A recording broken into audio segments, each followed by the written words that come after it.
Robservations with Robert, Meyer, Burnett.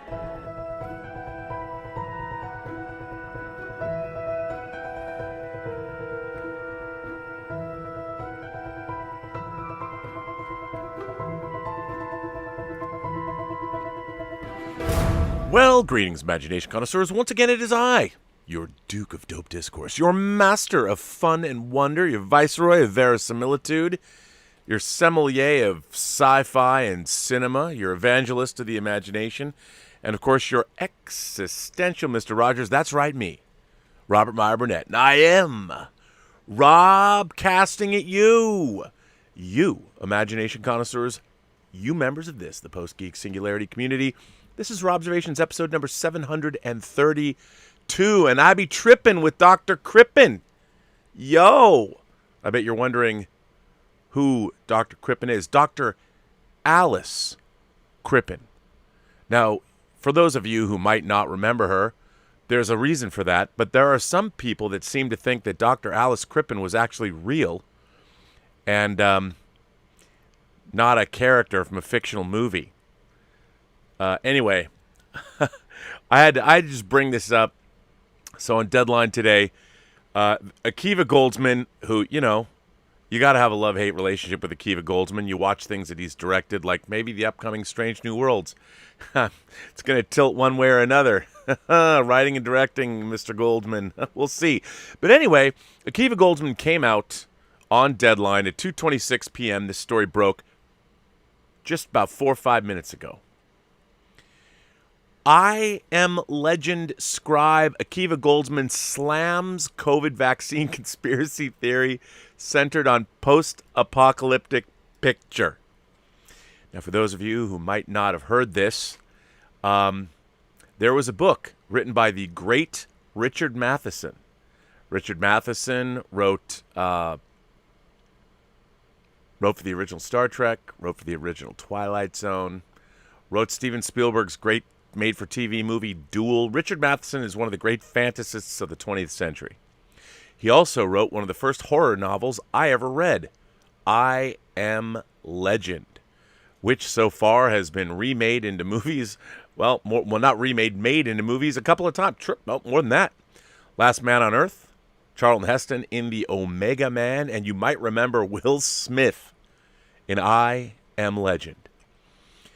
None of the movies have quite done the novel justice, I think, but I really enjoy all three movies.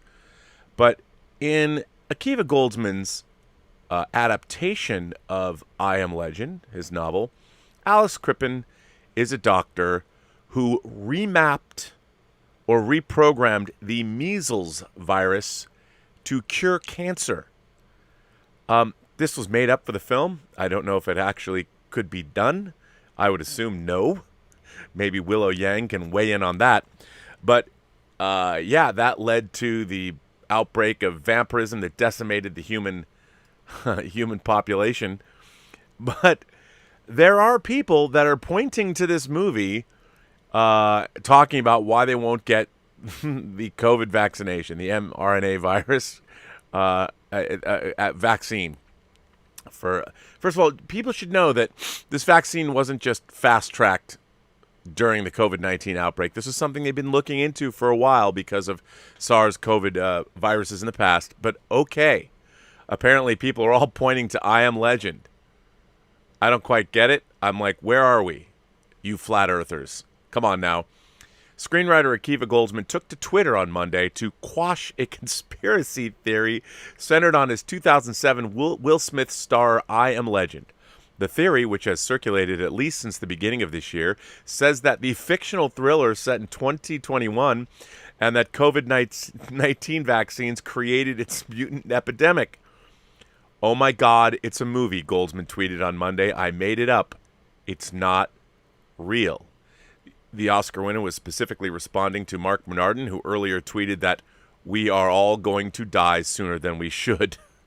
Bernardin's comments came in reference to an August 6th New York Times article, Inside One Company's Struggle to Get All Its Employees Vaccinated, which referenced an employee at a Bronx eyewear company who'd bought into the theory.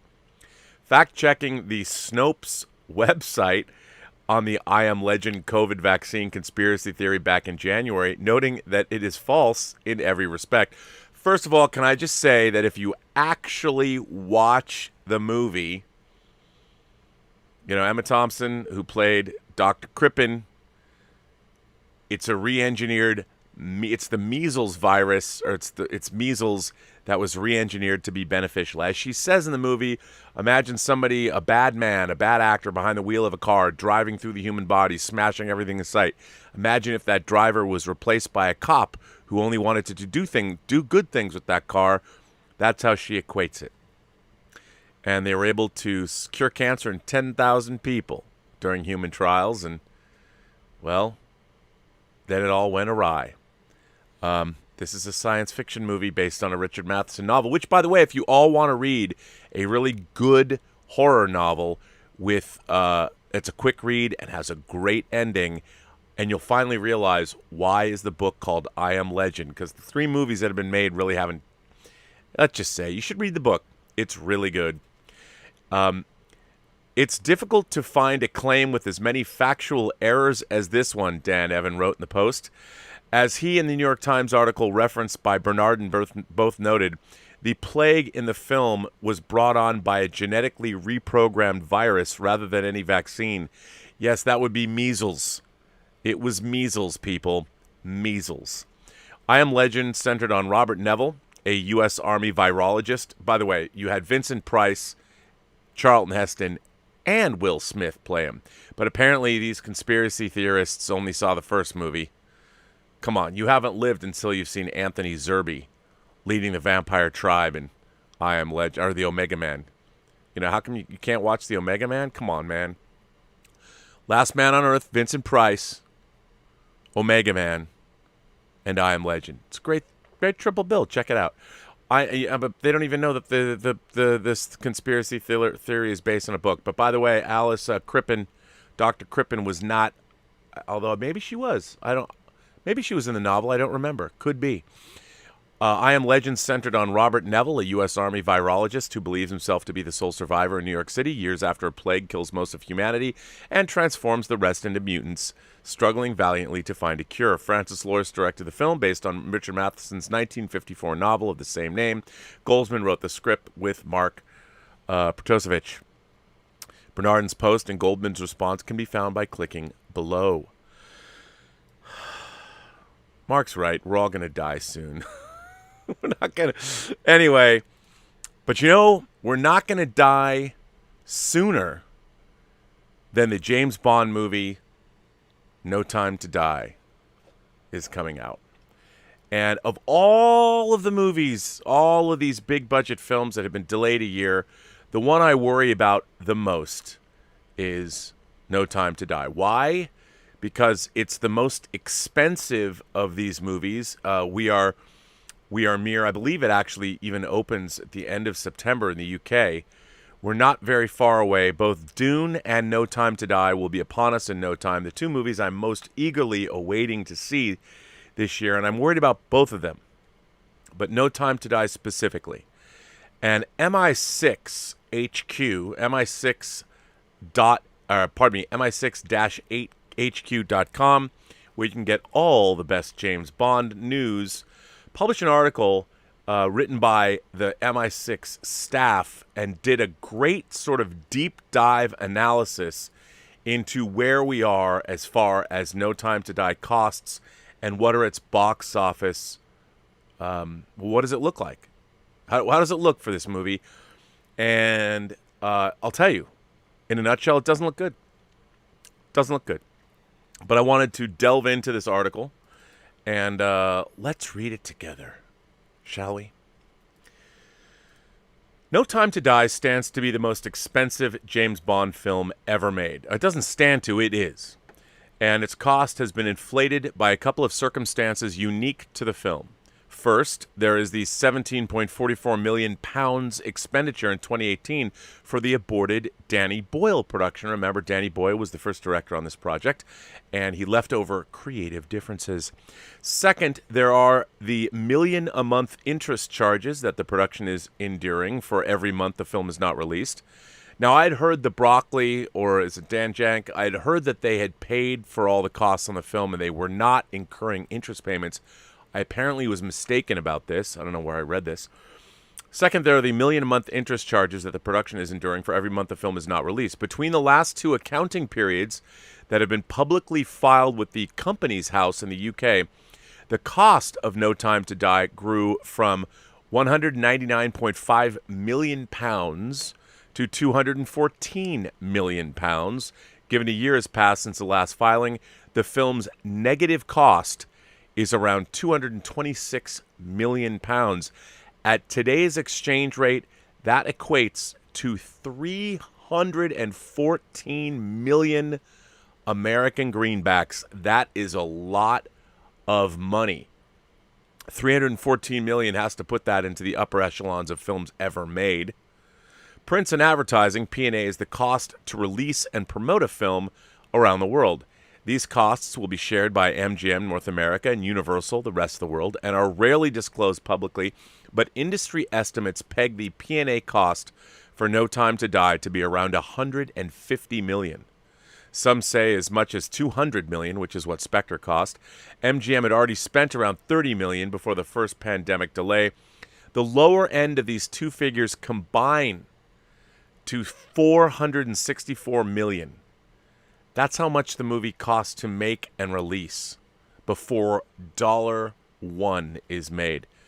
Is the total $464 million is the total revenue that must be recovered for the film to be profitable? $464 million. Remember, though, well, hang on, I'm going to keep going on. But the box office receipts you see reported do not represent the money the studio collects. With ticket sales split between the exhibitor and the distributor, MGM will see an average of 50% of every dollar spent on cinema tickets around the world, and this is where things get difficult for a film budgeted in a pre-pandemic world. No Time to Die now needs to clear $928 million, just shy of $1 billion, at the box office to avoid losing money. No film has gotten close since the pandemic began. Further contributing to the uncertainty that No Time to Die can even break even at the box office 2021 is the steep drop-off in second-week ticket sales that major tentpole movies have suffered already this year.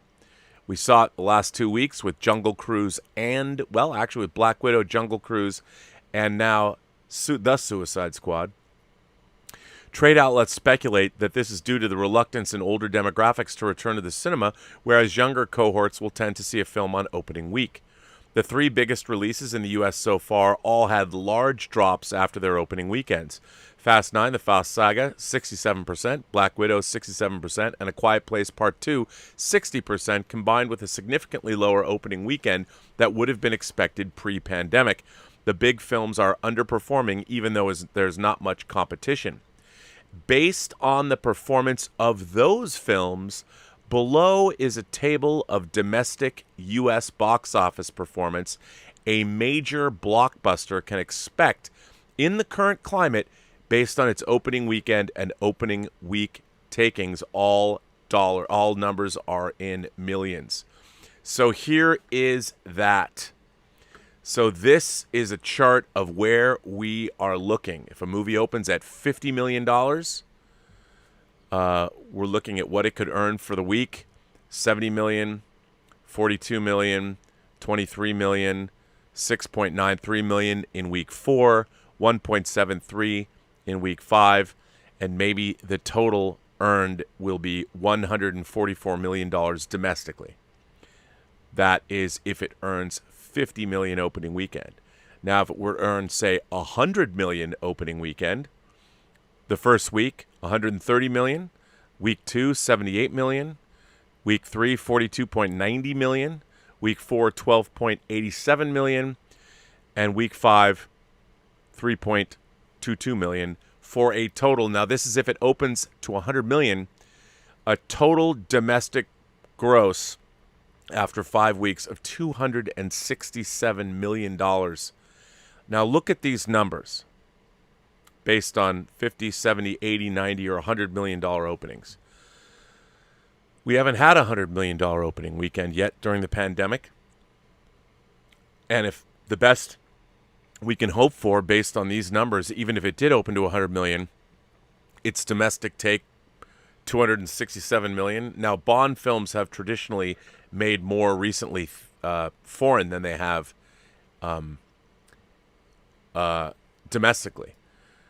But based on the performance of those films, to compare recent Bond films, Skyfall opened with a $90 million opening weekend and went on to make $304 million domestically.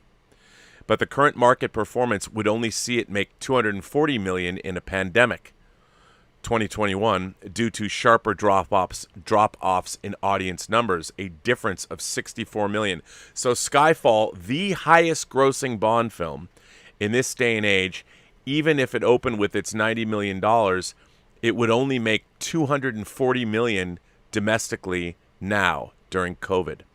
The last Bond film, Spectre, had a $70 million opening in 2015 and went on to make $200 million domestically, which is $15 million more than what would be projected in 2021. Although Sony did keep that film in cinemas for an astonishing 150 days in order to limp over the $200 million line. F9 and Black Widow have had the best domestic opening weekend so far in 2021, with $70 million and $80 million respectively. So Black Widow opened at $80 million, and that's been the biggest weekend opening in all of COVID. But neither will get close to earning the expectations the film had when greenlit. One of the reasons Universal were picked by MGM to handle international distribution of No Time to Die was due to their experience with handling billion-dollar properties such as the Fast and Furious and Jurassic World franchise films. F9 is winding down its theatrical release window and has only made $640 million worldwide, far from the billion it was expecting prior to the pandemic. All evidence, and this is, I gotta say, I mean, I read this and it's not good, folks. It's not good. All evidence points to the probability that if No Time to Die is released in October of 2021 as scheduled, it will fall short, I would say, very, very short of the $928 million worldwide box office it needs to break even. Even if it does somehow make a profit, it is likely to be the least successful James Bond film in terms of ROI, or return on investment. Going by the film's production cost alone, and not any P&A or marketing costs, for every dollar spent making the movie compared to the global box office haul, the worst performing 007 adventures for return on investment so far are License to Kill, Tomorrow Never Dies, Die Another Day, Spectre, The World Is Not Enough, and Quantum of Solace.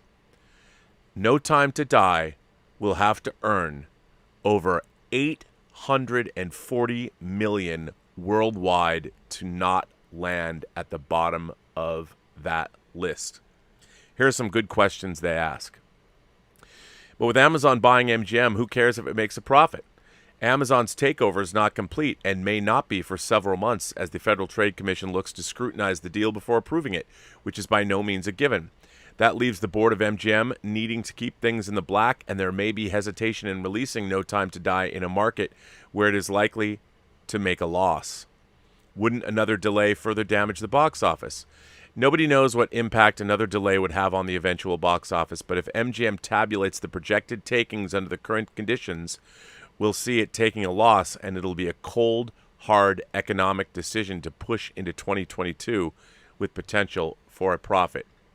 Well, 2022 is the 60th anniversary of the Bond franchise. Another delay into another year would land No Time to Die in the franchise's 60th anniversary year. The box office for Skyfall was undoubtedly boosted by the event and publicity the 50th anniversary enjoyed, so this may be the bright spot to an otherwise disappointing delay. When will we know if No Time to Die is actually coming out or will be delayed again? MGM has left it until 30 days before release to announce a delay, so until audiences are within weeks of the expected debut, anything can happen. The 30-day mark is important, as that is when a lot of the P&A spend kicks in and the marketing campaign ramps up.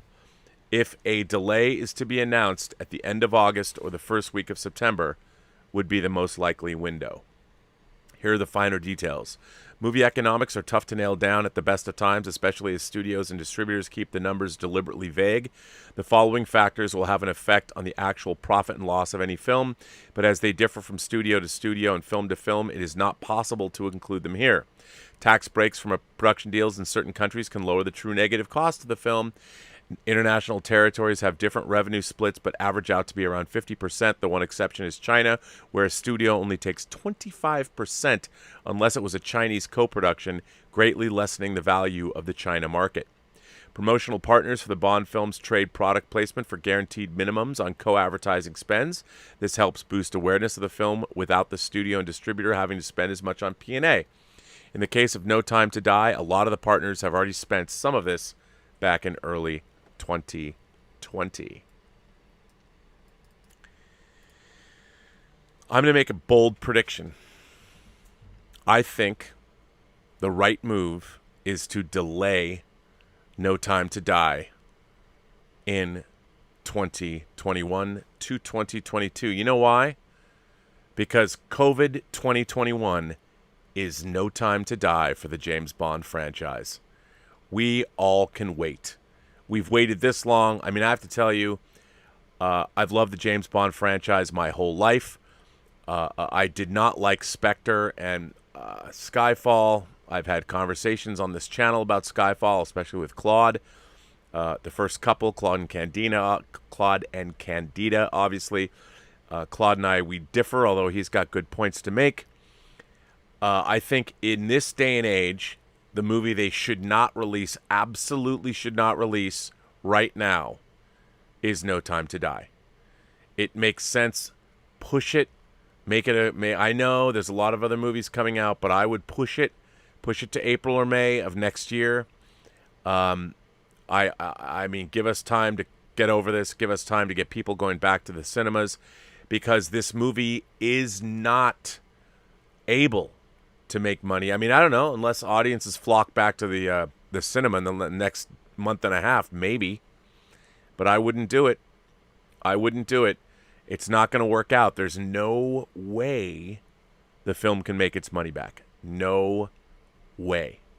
So I would predict, and I could be wrong, I mean, I'm laying it all out, I think the over-under of whether or not No Time to Die is going to be delayed, I think 60%. I'm giving it, I think that it's a 60% chance it will, in fact, be delayed. I think it has to be delayed. I mean, based on just these numbers alone, I think No Time to Die will be delayed because, and that's what they'll say, 2021 is no time for James Bond to die. And James Bond will die a slow, painful death. Actually, not slow. It'll be a quick death.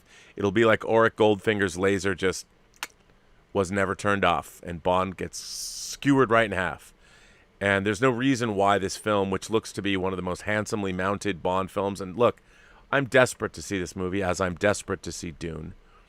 But Warner Brothers already made their bed with Dune by giving it a day-and-date release on HBO Max, so they've crunched their numbers. Warner Brothers, boy, I can't wait to see how much money Warner Brothers will have left on the table in 2021 with their day-and-date releases. But who knows? I think that 2021 is no time to die for the Bond franchise. And that's what I think is going to happen. 60% chance that No Time to Die will be delayed. Now, I have a lot of letters. A lot of people have written in a lot of stuff. And you know what? I'm going to start with a letter that you might not think I would start with, but why not? This one comes from Jeffrey Brown. And on his subject heading, he writes, "Why I like Star Trek Discovery." Rob, long time since I've written a letter to you in the Post-Geek Singularity. The last time I did, remember making some people mad in the Post-Geek Singularity chat.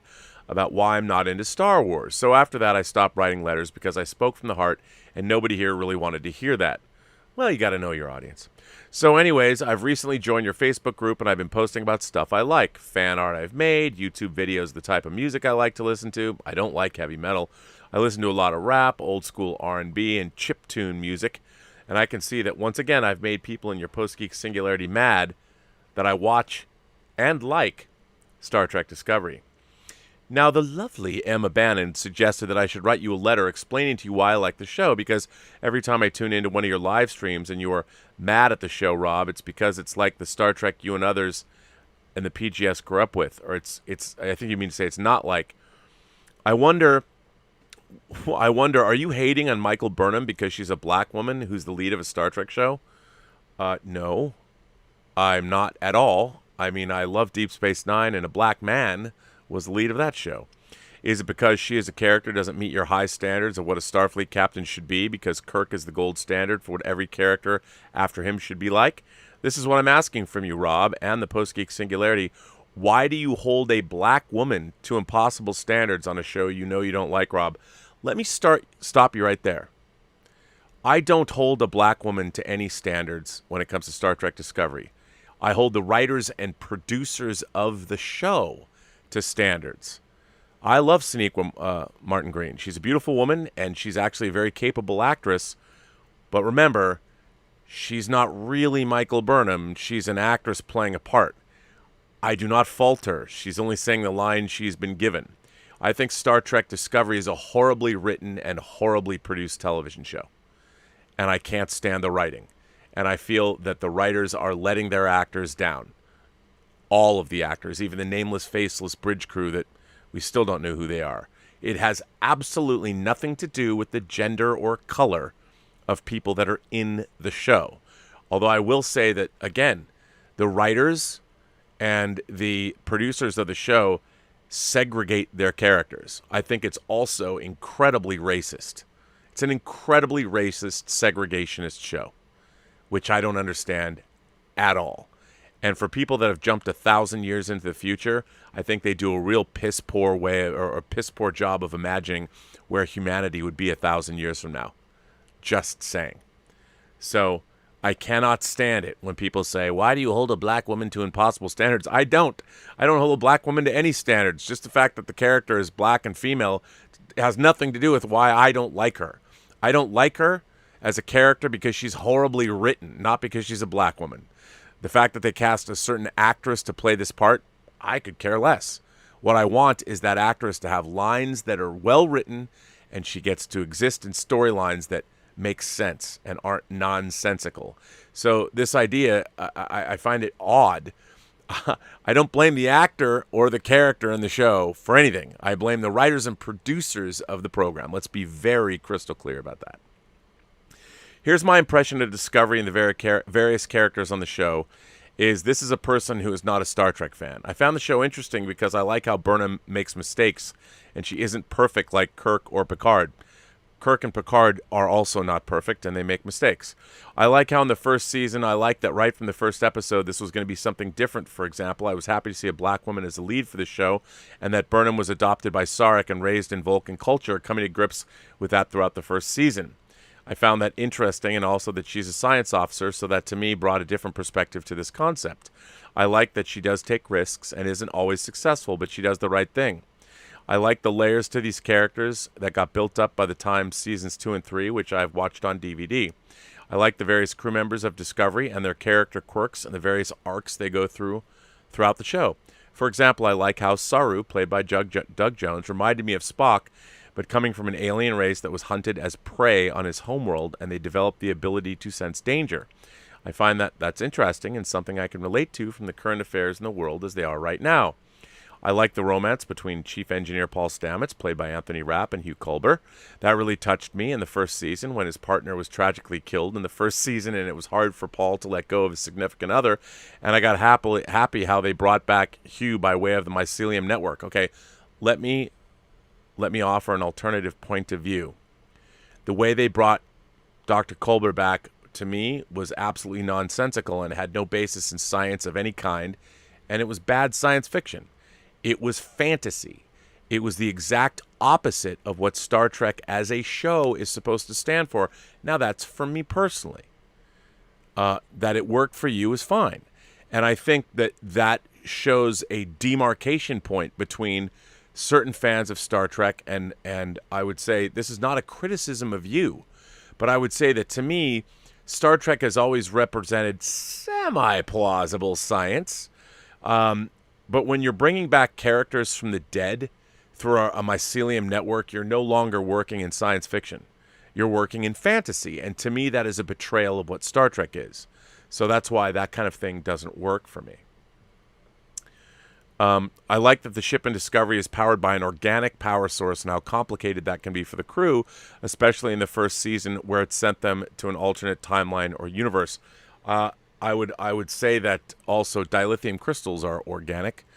But, I mean, I get all that. But again, I think a spore drive strains credulity. I don't believe it. And there's nothing analogous in our science that would suggest that a ship like the Discovery could be powered by the mycelium network. And I'll tell you where a lot of that came from.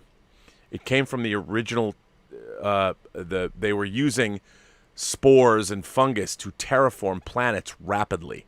That's where the idea came from. It was bastardized into the spore drive after Brian Fuller was unceremoniously dismissed from the show. I like the character of Sylvia Tilly because she is someone who is working in the least glamorous job in Starfleet. I like that she's optimistic and she's quick on her feet when it comes to problem solving to help get the crew out of its many jams. I like that she's resourceful too. Hell, I like that there is non-binary representation on the show with the symbiote character of Adira Tall that cheered me up upon watching the second season. I felt validated as a viewer who isn't into Star Trek, but I like science fiction. Well, I would say that the character that you're talking about that you like, that is Adira, we were introduced to the Trill race in Star Trek The Next Generation, and one of the main characters on Star Trek Deep Space Nine was actually played by two different actresses, and throughout the course of the show, we saw that character had multiple love interests that were of different genders. I think Star Trek Deep Space Nine was far better written. I don't think that a non-binary character would have to tell a gay character to call them non-binary on a show. I think that shows a complete lack of imagination, and I hated it, and I felt that kind of writing was infantilizing Star Trek's own audience. But, yeah. I like the character Michelle Yeoh played in seasons 1 and 2. I like that her Mirror Universe counterpart was a bit of a space pirate, and that evil Starfleet was nothing but bad news across the galaxy. What interested me most was the relationship that Burnham had with the regular universe of Michelle Yeoh's character as her mentor in the first episode and died, and how she is conflicted with thinking that there might be some good in her evil Mirror Universe counterpart. I ate this up, of course, because I like a little soap opera in my science fiction that I enjoy. I also like that Clint Howard shows up for a cameo in Discovery along with David Cronenberg as well. As a horror fan, that made me happy, but my point for everything you hate about the show is I like it for what it is, and for me that's fine enough. And I completely agree with that. I'm not a hardcore fan of this franchise like you. I've seen various Star Trek shows and movies growing up, and I felt more like a casual viewer, and I tend to make fun of the OG series versions of the character. Kirk is fucking everything in the galaxy that movies and being reckless is, I guess. I watched Next Gen as a kid, and the only characters on the show I liked was Worf because he had an awesome voice, and I'm aware of Michael Dorn's voice acting work on Superman the Animated Series as Calabac and Patrick Stewart as Charles Xavier in the X-Men movies that I watched a lot in my teens. Jonathan Frakes for his voiceover work on the Disney Animated Series Gargoyles and Xanatos, and Marina Sirtis I'm aware of from other movies outside of Star Trek. Q is played by John Delancey because it reminds me of Mr. Mxyzptlk from Superman the Animated Series because of how reality warping powers he has. And I've seen the movie Star Trek First Contact, which I thought was interesting, seeing the pig farmer from Babe be the guy who developed warp travel, and Picard dealing with PTSD from being a Borg in the past. The thing I'm aware of Star Trek, but I'm not deep into the lore like you are. I do like the actors in the series and seeing them in other science fiction, horror, and animated shows. Anyways, Rob, I'm sure that a lot of people are going to be mad at me in the chat of this episode and your Facebook group because I'm telling you how I feel about what I like. And if you're mad at me, Rob, then I understand that as well as people will get angry on your PGS community that I like Batwoman. So that's telling me too much. Anyways, here's a link to a brilliant video I watched about all of these double standards I've been seeing about why you don't like Michael Burnham in the show in general, to give you context, from a YouTuber named Jesse Gender. Very aware of Jesse Gender, by the way. I've watched a lot of Jesse's videos. I've been subscribed to her for some time now. She's good people. Anyways, I hope my letter gives you something to think about because I'm speaking from the heart. Well, first of all, let me copy this and put the Jesse Gender video into the live chat. So there you go. Well, first, let me just say, Jeffrey, don't let anyone tell you what you can and cannot like. You should be able to like anything you want. And there's no reason why you have to explain it to me. If you like something, like it with all your heart. I'm never going to tell you you shouldn't like it. I can only tell you why I don't like something. But my opinion about something shouldn't affect what you think about whether you like something or not at all. If you like something, love it with all your heart. Passionately embrace it. Don't let anyone tell you you can't like something. I mean, you have to understand that I'm coming from a very different place with the Star Trek franchise than you are. And it's a place that has been a lifelong love affair with me since I was 5 years old. And I have a much different experience of the Star Trek franchise as you do. And both of our experiences are equally valid. I would assume I'm a little bit older than you, probably a lot older than you. So there's no reason, as you pointed out, Star Trek Discovery is the first time that you came to the franchise. And I think that's great. Hopefully, maybe it'll lead you back into watching other shows. Here's what I disagree with. What I disagree with is if you like something and I tell you that I don't like that thing, I don't feel that you should feel personally attacked because we differ. Our points of view differ. Our points of view are equally valid. And I'm not going to tell you what you can and can't like. And if you're not a big fan of the Star Trek franchise, but you like Discovery, your experience of Discovery is different than mine. And it's equally valid. So, like what you want. I mean, I could sit here and give you a treatise and tell you all, you probably heard it a million times, about why I don't like Star Trek Discovery. But why I don't like Star Trek Discovery is all about story and character. Now, I understand you feel like seeing the kind of representation on the show that you haven't seen normally on Star Trek. Very true. Very valid. I mean, we certainly haven't had a same-sex couple depiction the way Stamets and Culber are portrayed. I would say this. I would say that the relationship between Stamets and Culber is quite ordinary, and I don't think they do a very good job portraying same-sex relationships. I've got friends of mine that I've known for quite some time, married couples that are same-sex married couples, and I'll tell you, they're a lot more complex and interesting than the way Culber and Stamets have been portrayed on the show. I think it's very rudimentary. I think David Gerrold wrote an episode of Star Trek The Next Generation about a same-sex couple where one of them died in the first season of TNG that was written. Actually, he did it as a fan film, although I don't think that did it justice, called Blood and Fire. That was far more interesting than anything they've given Stamets and Culber. And you've got good actors, and I think they're being underserved. As a matter of fact, I think all the characters in Star Trek Discovery are being underserved, and that has nothing to do with their race, their gender, or their sexuality. It has to do with character and story. I'm all for, I don't care what color somebody is, I don't care what their gender is. I don't care what their sexuality is or their religious preference. Give me a character that I love. Give me a well-written character experiencing well-written stories, and I'm with you. And I don't care if they're straight, gay, religious. I don't care if whatever. Because to me, all of those things are interesting character traits. And anybody can be interesting if they're well written. You think I'm not going to watch a movie because a beautiful black woman is the lead? No. Of course I'm going to watch that. I mean, why wouldn't I? As long as the character's well written and she's in a great story. Do you think that I would care if I was watching a buddy cop film where the buddy cops are gay? like Val Kilmer's character in Kiss Kiss Bang Bang? No. But make sure that I'm being given a great story. I mean, are gay cops different than straight cops? And if so, why? How? Show me that. I want to know. Go beyond showing me two guys getting up in the morning and brushing their teeth together. I want to show, I want insight as a straight man into what it's like to be in a same-sex relationship. I don't know. Show me something interesting. Don't show me two people brush their teeth in the bathroom. I already know that. Show me something interesting. How is a same-sex coupling different than a straight coupling? Or maybe it's not.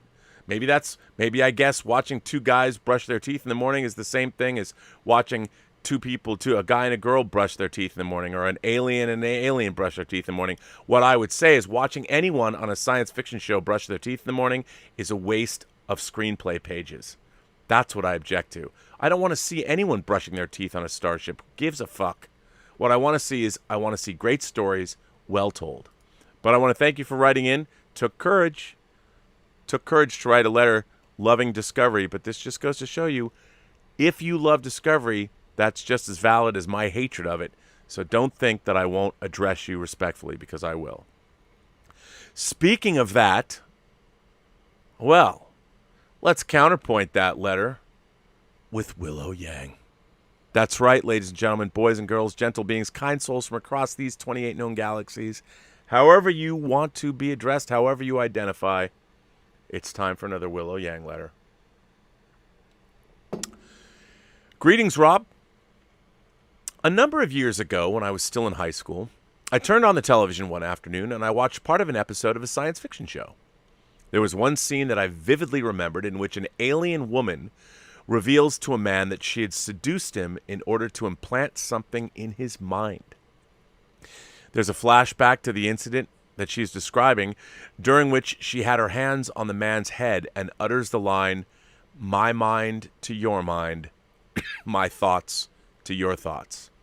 I don't remember much more of what happened other than being confused by the story and not being able to follow what was going on. Since starting my way through Star Trek, I knew that the episode I'd seen must be from the franchise and that the alien was a Vulcan performing a mind meld. However, it was not until I watched the Enterprise two-parter In a Mirror Darkly that I found out who the characters were and what was happening in the scene. To give a recap, in an alternate universe in the year 2063, a Vulcan ship lands on Earth. The Vulcans greet the humans, who were being led by Zefram Cochrane, only to get slaughtered by them. The humans raid their ship and steal their technology. About 100 years later, on the ISS Enterprise, Captain Archer tries to convince Admiral Forrest, the captain, to travel to Tholian space to acquire new technology that would aid them in the war against other alien races. When Forrest refuses, Archer orchestrates a mutiny and takes control of the ship, as well as Forrest's mistress, Hoshi, the lovely later Empress Sato. By the way, I'm editorializing there. He promotes T'Pol to first officer, and after torturing a captured Tholian, heads over to a shipyard where he believes the advanced technology is located. Along the way, he orders Tucker to install a cloaking device, but that fails, causing Tucker to get tortures on suspicion of sabotage. T'Pol reveals to Tucker that she'd actually implanted the idea in his head after mind melding with him. She breaks Forrest out, who retakes control of the ship, but Starfleet orders them to go ahead with Archer's plan. They arrive at the shipyard, come across the USS Defiant, apparently from the original series episode The Tholian Web. You are correct. Although the Tholians destroy the Enterprise, killing Forrest. Archer and all the main crew are able to take control of the Defiant and use its weapons to destroy the Tholian vessels. They dress themselves in the uniforms found on the ship, and Archer and Hoshi go through the ship's logs, discovering information about the alternate universe the ship was from and the alternate versions of themselves. After dealing with the Gorn stowaway, they use the Defiant's much more advanced technology to blow up a number of alien rebel ships that were attacking the ISS Avenger. Archer, who is now hearing voices in his head telling him that the higher-ups in the Empire would never allow him to advance, decides to take matters into his own hands. He kills the captain of the Avenger and tells his crew that he intends to overthrow the current Emperor. T'Pol conspires with Soval, the first officer of the Avenger, to stop Archer, and they manage to convince Phlox to sabotage the Defiant. That plan fails, however, and the Defiant destroys the Avenger, killing Soval. Archer and Hoshi have sex and drink champagne in celebration of his eminent ascendancy to the Emperor, only for Archer to collapse on the ground. Hoshi opens up the door to let in Mayweather, and Archer dies, realizing she had betrayed and poisoned him. Hoshi travels back to Earth on board the Defiant, declaring herself the new Empress. The end. Actually, it's a two-part episode. As I've stated off the top, In a Mirror Darkly was the first episode of Star Trek that I recall watching. Having seen it now in context, things definitely make much more sense than they did during my first viewing, and this brings me to what I think may be a problem with the episode. I don't know if someone who's not watched any other Star Trek series apart from Enterprise will be able to really follow what's going on. Unlike the Mirrorverse episodes from the original series in Deep Space Nine, there isn't a crossover. We never see the characters from the Prime Verse in the episode, and the only reference to them is the scene of the Mirrorverse Archer and Hoshi going through the Defiant's logs. It may just be a little difficult for someone who doesn't know about the Mirror universe to understand why the characters they've been following have suddenly been replaced by evil versions of themselves, only for everyone to be set back to normal in the subsequent episodes' demons. Related to this issue, I do think that the Gorn hunt in the second half of the story is completely superfluous and feels mostly like it was included for fan service, and honestly, the CGI Gorn they went with in the episode isn't much of an improvement from the original rubber suit Gorn from the original series. While probably a little confusing to more casual audience members, In a Mirror Darkly was certainly quite an entertaining treat for fans of Star Trek. We haven't, up to this point, had a Mirrorverse episode that focuses exclusively on the Terrans, and I do appreciate that the Enterprise did something different here by telling everything from their perspective. I thought the new opening credits that were shot specifically for the two-parter, showing a montage now of the humans developing weapons and warring, was a great touch. I enjoyed the in-universe tie-ins that the episode made with the Tholian web and the homage to the TOS era of Star Trek with the design of the Defiance Bridge and the classic costumes, the reveal of which, with the Mirrorverse Hoshi teasing Archer and the camera panning to show that he's now dressed in a green wraparound uniform, was cleverly done. I do also like that we are given more information about the history of the Mirrorverse, with the cold open depicting Vulcan's first contact with the humans going horribly wrong. One of the main appeals of the Mirrorverse for me is getting to see the actors portray more villainous versions of themselves. Enterprise has already explored darker themes and forced its regular characters to do some morally questionable things, and it certainly doesn't disappoint with its Mirrorverse story. There's no shortage of people getting tortured, people getting murdered, ships getting blown up, and a leather-clad collaborator Phlox cheerfully dissecting animals in his lab. The acting was delightfully over the top and entertaining to watch. I really enjoyed the intrigue and the twists, some of which I saw coming, and a few that managed to catch me off guard, most notably the final reveal of Hoshi betraying Archer and establishing herself as the new Empress. While I did not think that the second half of the two-parter was as strong as the first, primarily due to the Gorn side plot, I cannot think of a more fitting conclusion to the story. It's a dark and cynical antithesis to the idealized universe that Star Trek has created. Whereas the Prime Verse shows what happens when humans are altruistic and cooperative, the Mirrorverse shows what happens when humans are selfish and step on each other for their own personal gain. In summary, I enjoyed In a Mirror Darkly. The episode is probably less accessible to the casual viewers and admittedly pointless in the broader context of the series, as it does nothing to advance the story or the main characters of the show. However, that may very well be the intent, to provide an entertaining standalone two-parter for fans of Star Trek, filled with nostalgic nods to previous series and fan service. And if that was indeed the goal, then I do think In a Mirror Darkly has achieved it quite well. Live long and prosper, Willow. Okay, this is my plea. I can't believe I'm going to say this. I cannot wait, Willow Yang, for you to start watching Star Trek Discovery. Can not wait. In fact, I'll set up a special, you should get paid to watch every episode and review them. I mean, and not just like a couple of super chats, like big money watching each episode. We'll have to figure that shit out.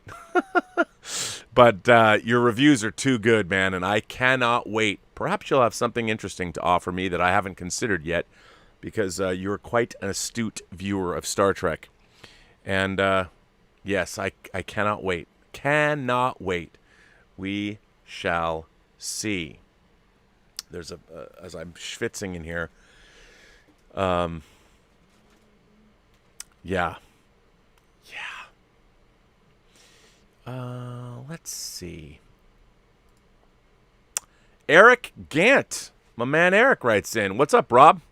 I'm dropping a quick letter to ask what you thought of the new Suicide Squad film. My take, I went into the film with low to medium expectations. I figured it would be a mildly entertaining but forgettable diversion, and at first it matched those expectations, but about a third of the way in I found myself leaning forward in my seat, and by the halfway point, I was mesmerized. I know that some might find it a little too crass and violent, but I loved it. At times, it felt like a live-action surrealist painting accompanied by an eclectic yet surprisingly fitting soundtrack. The story was solid, and the characters had more depth than I expected. Thumbs way up. Have you seen it yet? And if so, what did you think of it? Eric, you and I, sir, park our shuttlecrafts in the same shuttle bay. Suicide Squad was just as entertaining as I'd hoped it would be. I thought it was a hoot all the way through, and my God, Starro, come on. I mean, maybe Starro's demise was a little, well, I don't want to get into it, but I loved it, and it was exactly what I hoped it would be, and it was, like you said, the movie was just a hoot. It was a hoot. So, yeah, I'm right there with you. I thought it was monumentally entertaining. I've been saying that. It is just monumentally entertaining. Now, this is a thank you. Justin Bass or Bass, I don't know. Justin Bass sent me a Sideshow gift card. Sideshow is, of course, the American distributor, the North American distributor of Hot Toys. And they have lots of great stuff there that aren't Hot Toys. Justin writes in, first, I've never given your channel money. So you owe me nothing, as I've been informed and I've been entertained by you for years. Please email me any Moon Knight. It will help me greatly on my investment and other inquiries. So Justin sent me a very generous Sideshow gift card, which was completely unexpected and very much appreciated. And I have not used it yet, but when I do use it, I will, of course, tell you what I used it for, and I'll open what I use it for on the show. And I can't thank you enough for that. That was very sweet, very generous. Thank you so much. Star Wars Rocks writes in.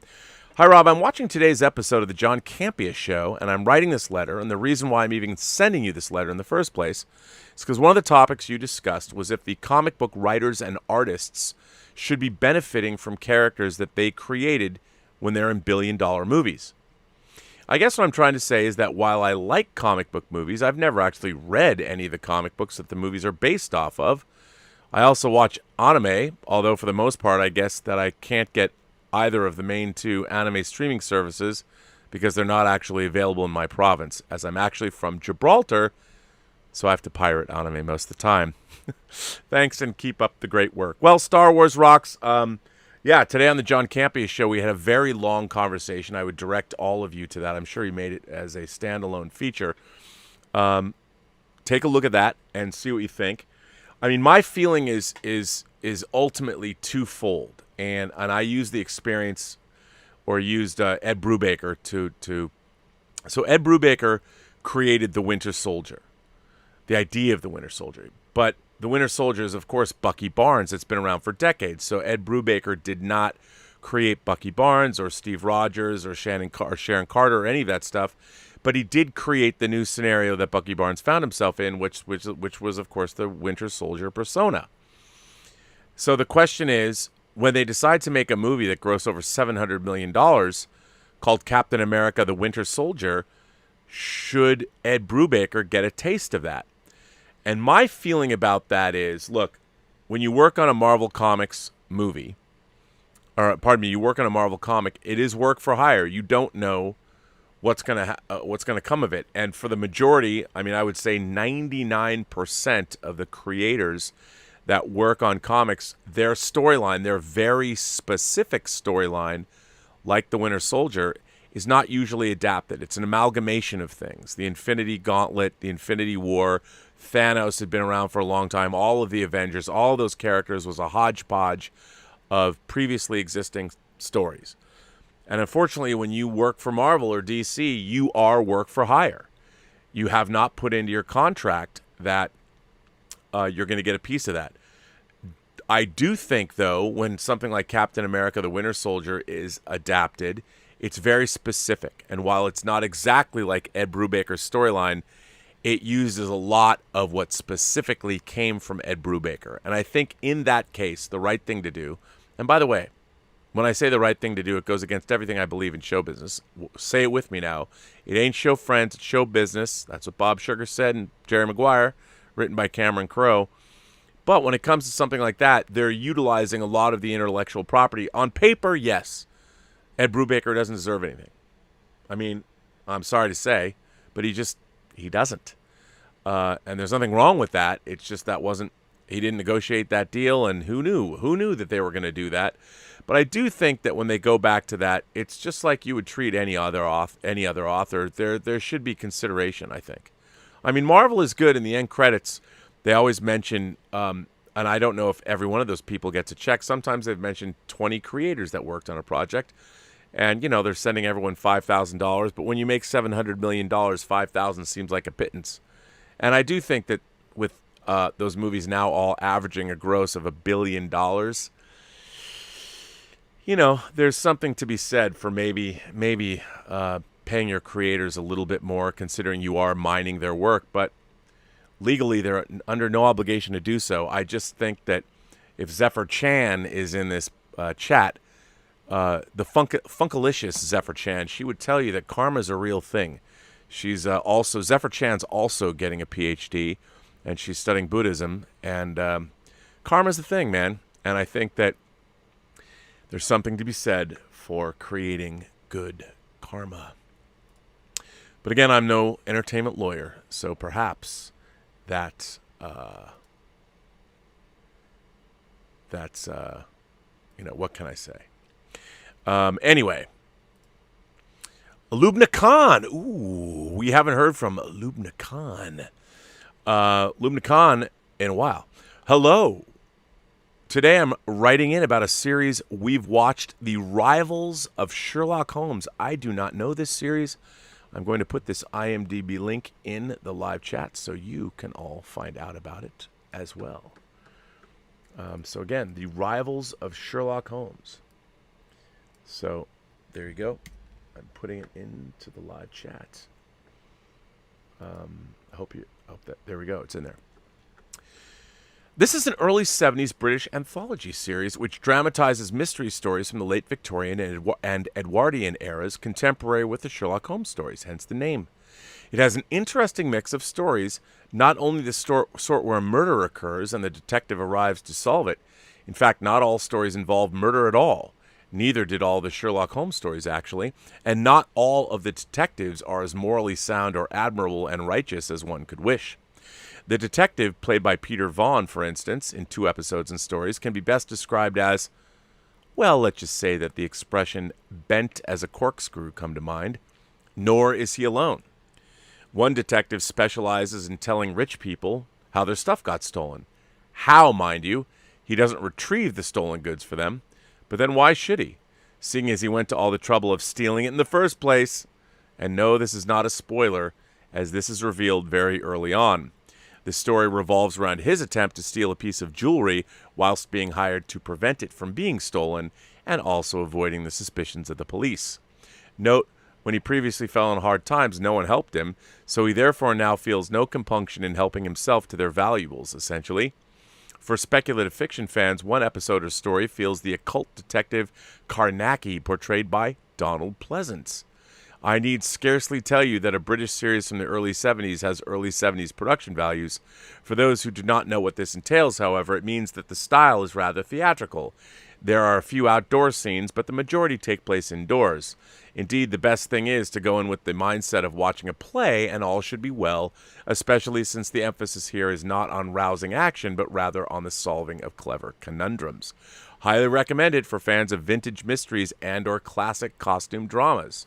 Since I am both, this is right up my alley, not to mention just my cup of tea. Lubna.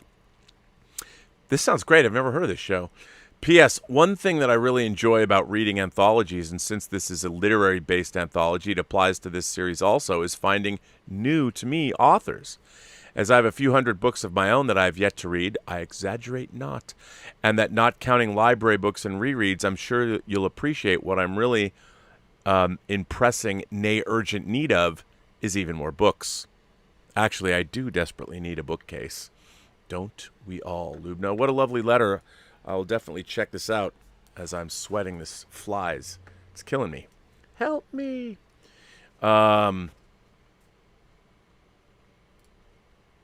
This one comes from Harry Nice Guy. Rob in the Post-Geek Singularity community. Last time I shared my experience about a movie I didn't know anything about up front, and guess what? I did it again.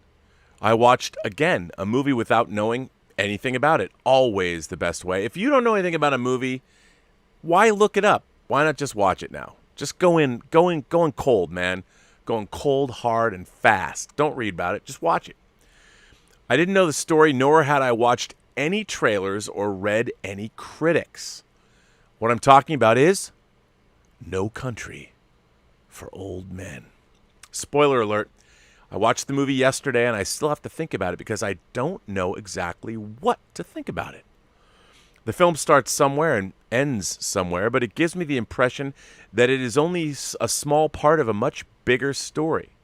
You could easily make a prequel and a sequel, which could be attached directly to this film. In this case, you could also illuminate the careers of Tommy Lee Jones a little more. In this film, he came up a little too short for me. Javier Bardem as a ruthless killer was in this movie. Definitely someone you don't want to run into in a dark back alley. In some scenes, I thought this guy didn't need a gun. His presence and look alone are terrifying. The scene at the gas station with the heads or tails game felt like Russian roulette. And here he didn't even have a gun. I don't even want to talk about how the use of a bolt gun as a multifunctional tool in the rest of this film. I just always wondered, how did he get that? The ending surprised me a bit because the death of the protagonist was not predictable for me and also completely unspectacular. Don't get me wrong, I really liked the movie and it's definitely something for my taste, but the question I always ask myself, what is the message the director wants to tell the audience with this movie? Don't deal with drugs or steal drug money? Get well educated and have a decent job because you might live longer? Or maybe if you find a drug dealer shot, don't bring him water? Those are the obvious answers. However, after racking my brains over it, I come to the conclusion that the answer is different. Whatever life has in store for you, you can only accept it. Or as Barry Corbin said in a scene with Tommy Lee Jones, you can't stop the course of events. Nobody's waiting for you. This would be egoistic. For me, this means the following. It is not important that you have an influence on all things, because that's not possible. It's much more important to know on which few things you have influence to use them in your favor. Thank you for reading this letter and for your offers to provide a platinum for an international audience. A platinum? Thank you for reading this letter and for your efforts to provide a platform for an international audience to exchange thoughts and opinions. Well, Harry Nice Guy, first of all, great letter. And I think you're right. I mean, that's what I love about so many of the Coen brothers movies. I mean, there's a little ambiguity there.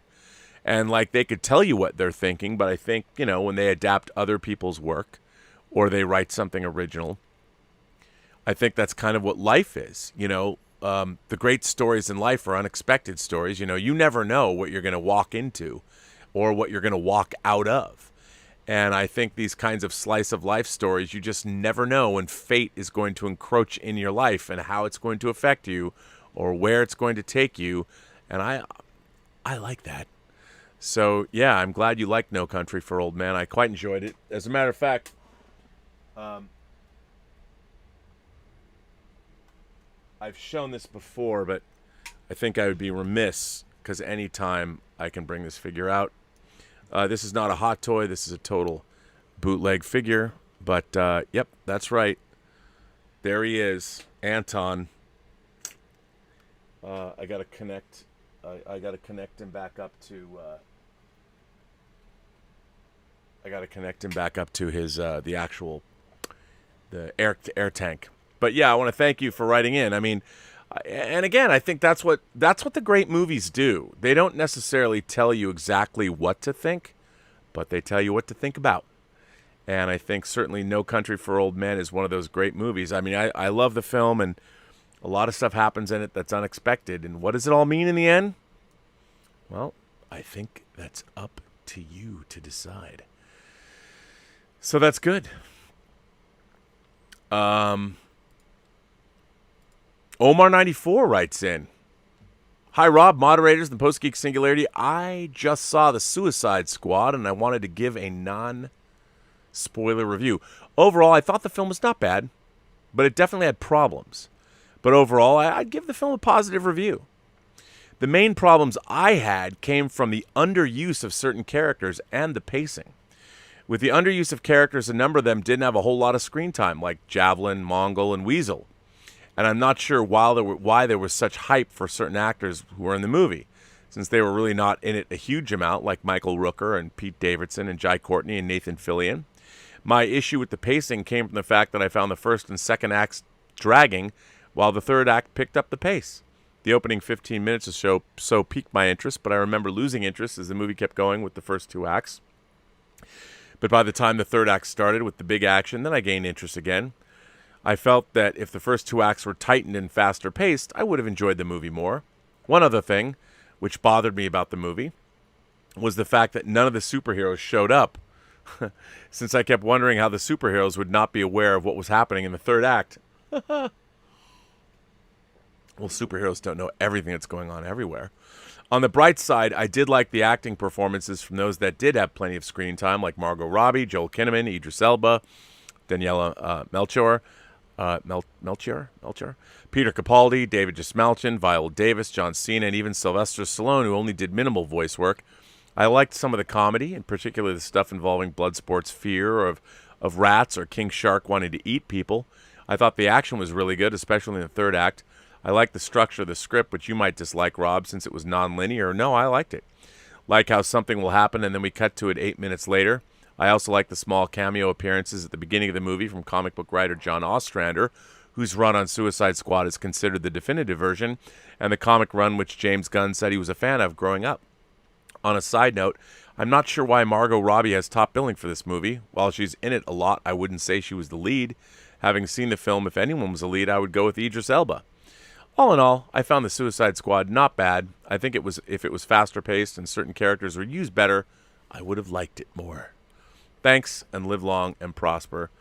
Well, I mean, I think a lot of it was, I like the James Gunn of it all. I mean, sure, clearly he loved the characters and all the craziness. He certainly brought that to it. But, yeah, I mean, I liked it. I thought it was fun. I mean, I can understand what you're saying about pacing because, James Gunn has a lot of fun with these characters. So sometimes you get to meet these characters and talk, and they talk to one another, you get to know them, and it didn't necessarily advance the plot, but it certainly was enjoyable. So, yeah, I think it was. So, your mileage may vary. William La Rochelle writes in, "Here is my hot take on fandom, which may have been touched on in some other approach. I remember teachers I know lamenting that subjects like media studies are among the first to be cut from high schools because the last thing the powers that be want is for people to question or analyze the content they're being fed. Now the burden seems largely to fall upon YouTubers. When the market gives disgruntled feedback, it's not because of allegedly toxic or incel personalities, although this is the spin largely thrown around often as a preemptive defense by studios and the industry in general, as well as reactionary Twitter fiends trying to manufacture stigma and protest.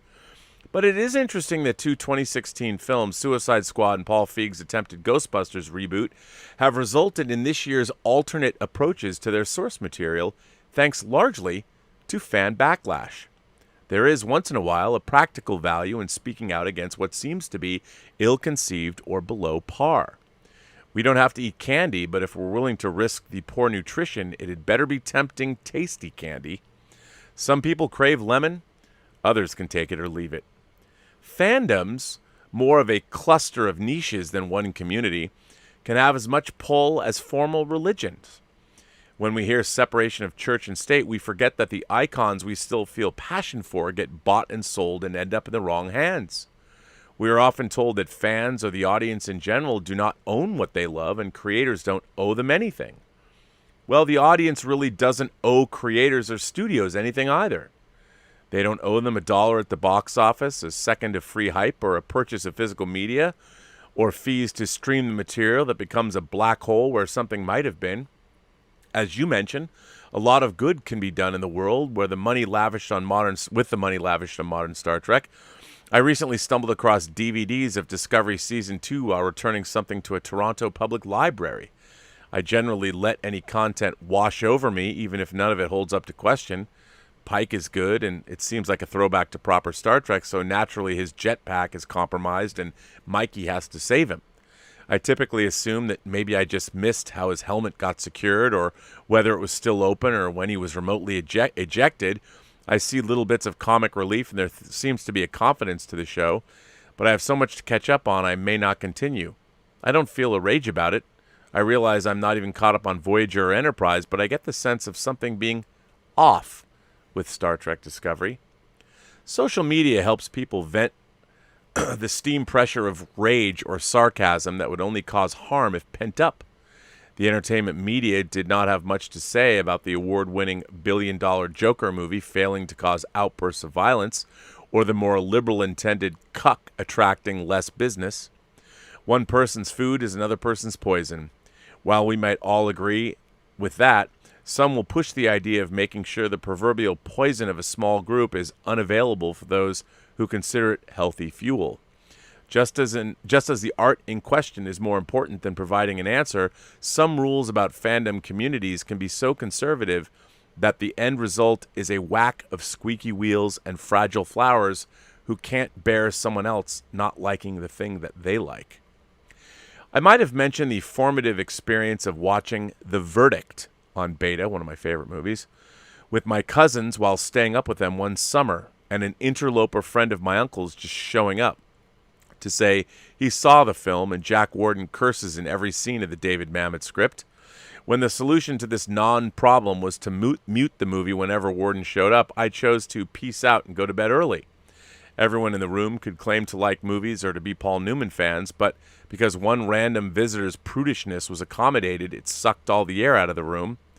Maybe that's what "it sucks" means, to suck all the air out of the room with bullshit. The term gatekeeper is overused because it makes no difference whether someone is a true Trekker, a real Star Wars fan, or a Christian. There are factions within each of those who could be at each other's throats. You only need one guest to piss in the pool and make swimming unpleasant. But the question is, what is the pool? Is it the illusion of someone's rote positive reinforcement of their taste? Or is it the larger picture and the trends that allow ideology and the misguided trends of the moment to cause the available resources to be sunk into something of questionable worth and perpetuate trends that render your favorite brand as irritating as an award-caliber courtroom drama with no sound? A movie from the 80s doesn't have to be problematic because someone is offended by it. Everyone in the world, including India, does not have to like the dinner Dr. Jones was served in 1984 that James Bond was served in 1983's Octopussy. It's not about ridding the world of culture shock or racism. It's about control. Those who feel victimized have had control taken away in some form and are bound to act out and exert control, perhaps unconsciously. So you have a song that is not all about rape, Baby It's Cold Outside, or one that is, Funky Cold Medina, marked for cancellation by someone claiming fragile sensibilities. It is like outlawing red towels so kids won't use them as Superman capes and jump out windows. The new colonialism is from the defeated group weaponizing hashtags. Pop culture is rife with mindfucks. A corporation that controls a brand or element of a brand will ignore or antagonize the built-in audience that created value for that brand, the gold that backs up its currency. There's a tendency to try and fix what is not broken. Paul Feig happened to have a few profitable mid-budget comedies in a row, and this got him the offer to do a Ghostbusters movie. He did not like the existing script because it could not relate to male bonding. That is the kind of detail that inquisitive fans did not find out about until much later. There should be such a thing as finding a director suitable for the material as opposed to putting the cart before the horse. He decided, with the blessing of Amy Pascal, who after years of greenlighting Adam Sandler bro movies decided she needed to be more feminist, that he would do a reboot out of continuity with the 80s iteration. He did not want the technology to be handed to his new characters, but for them to invent it. So we get additional ideas like shredding and killing ghosts rather than busting them. This perhaps because they don't have a containment device ready before they start answering the call. We only see a containment during the end credits. The Sony and media spin was that negative fan reaction and disappointing box office meant that men are sexist and believe women can't be funny, despite the fact that the same year Bad Moms made back at least 5 times its budget and earned a sequel. Bad Moms was actually funny, but it may not have been the kind of content critics like to embrace because it's not taking creative real estate from an IP that historically appeals to mostly boys and men that might be called heteronormative by people who use that term. The paradox of inclusion is to stay in your lane, but make sure that diverse groups are represented, that have lobby groups who will tell you what they must say and how they can behave. If a gay character is flamboyant, intended to be out, he'll be called a stereotype. If he is grounded and not distancing with mannerisms, he'll be called nominally gay. Damned if you do, damned if you don't include highly politicized groups that make an issue of it. Raiders of the Lost Ark and its Indiana Jones sequels from the 80s existed for their own sake, and adventure did not get judged except by the likes of Three Kings director David O. Russell for being about American interference with other cultures. Harrison Ford typically showed vulnerability and legs would buckle if he took a punch. By 2008's Kingdom of the Crystal Skull, despite his advancing years, he could land on metal and seem invincible against physically more powerful villains. Yet, it has been observed by red letter media that his body count was down to 1 person he directly killed by reversing a blow dart.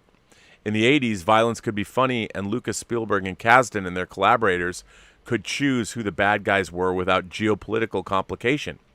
This does not mean the climate today is wiser. If you can't laugh at a show-off Arab swordsman being unceremoniously shot, the problem's not with the scene. If you don't like the Indiana Jones movies of the 80s, the trilogy, please don't make an Indiana Jones movie. When asked at a press conference if there could be a female Indiana Jones, Steven Spielberg replied with the obligatory affirmative and said she would have to be Indiana Joan. A reasonable follow-up might be to say that his protege, Robert Zemeckis, already gave us Joan Wilder in Romancing the Stone, which earned a sequel. Tomb Raider and Relic Hunter could be mentioned, as well as Emily Blunt and Jungle Cruise, and cue the activists crying that this list is pointing out the exceptions. My generation grew up with Linda Carter's Wonder Woman and Lindsay Wagner's Bionic Woman. The strong woman is not new to us, and those examples were not just about a show of strength, but also of consequence and problem solving. If you don't like James Bond movies, leave them alone. I don't smoke cigarettes, but if it were up to me, James Bond still would. I would want him to keep on killing villains without apology.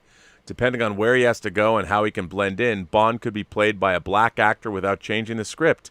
If he were retconned to be gay, it would be to troll fans who value Bond as a power fantasy. And is that really worth $200 million plus whatever goes into marketing a Bond film? The Bond producers, Michael G. Wilson and Barbara Broccoli, made a movie called The Rhythm Section, which involves spy intrigue, revenge, and action, featuring a heroine played by Blake Lively.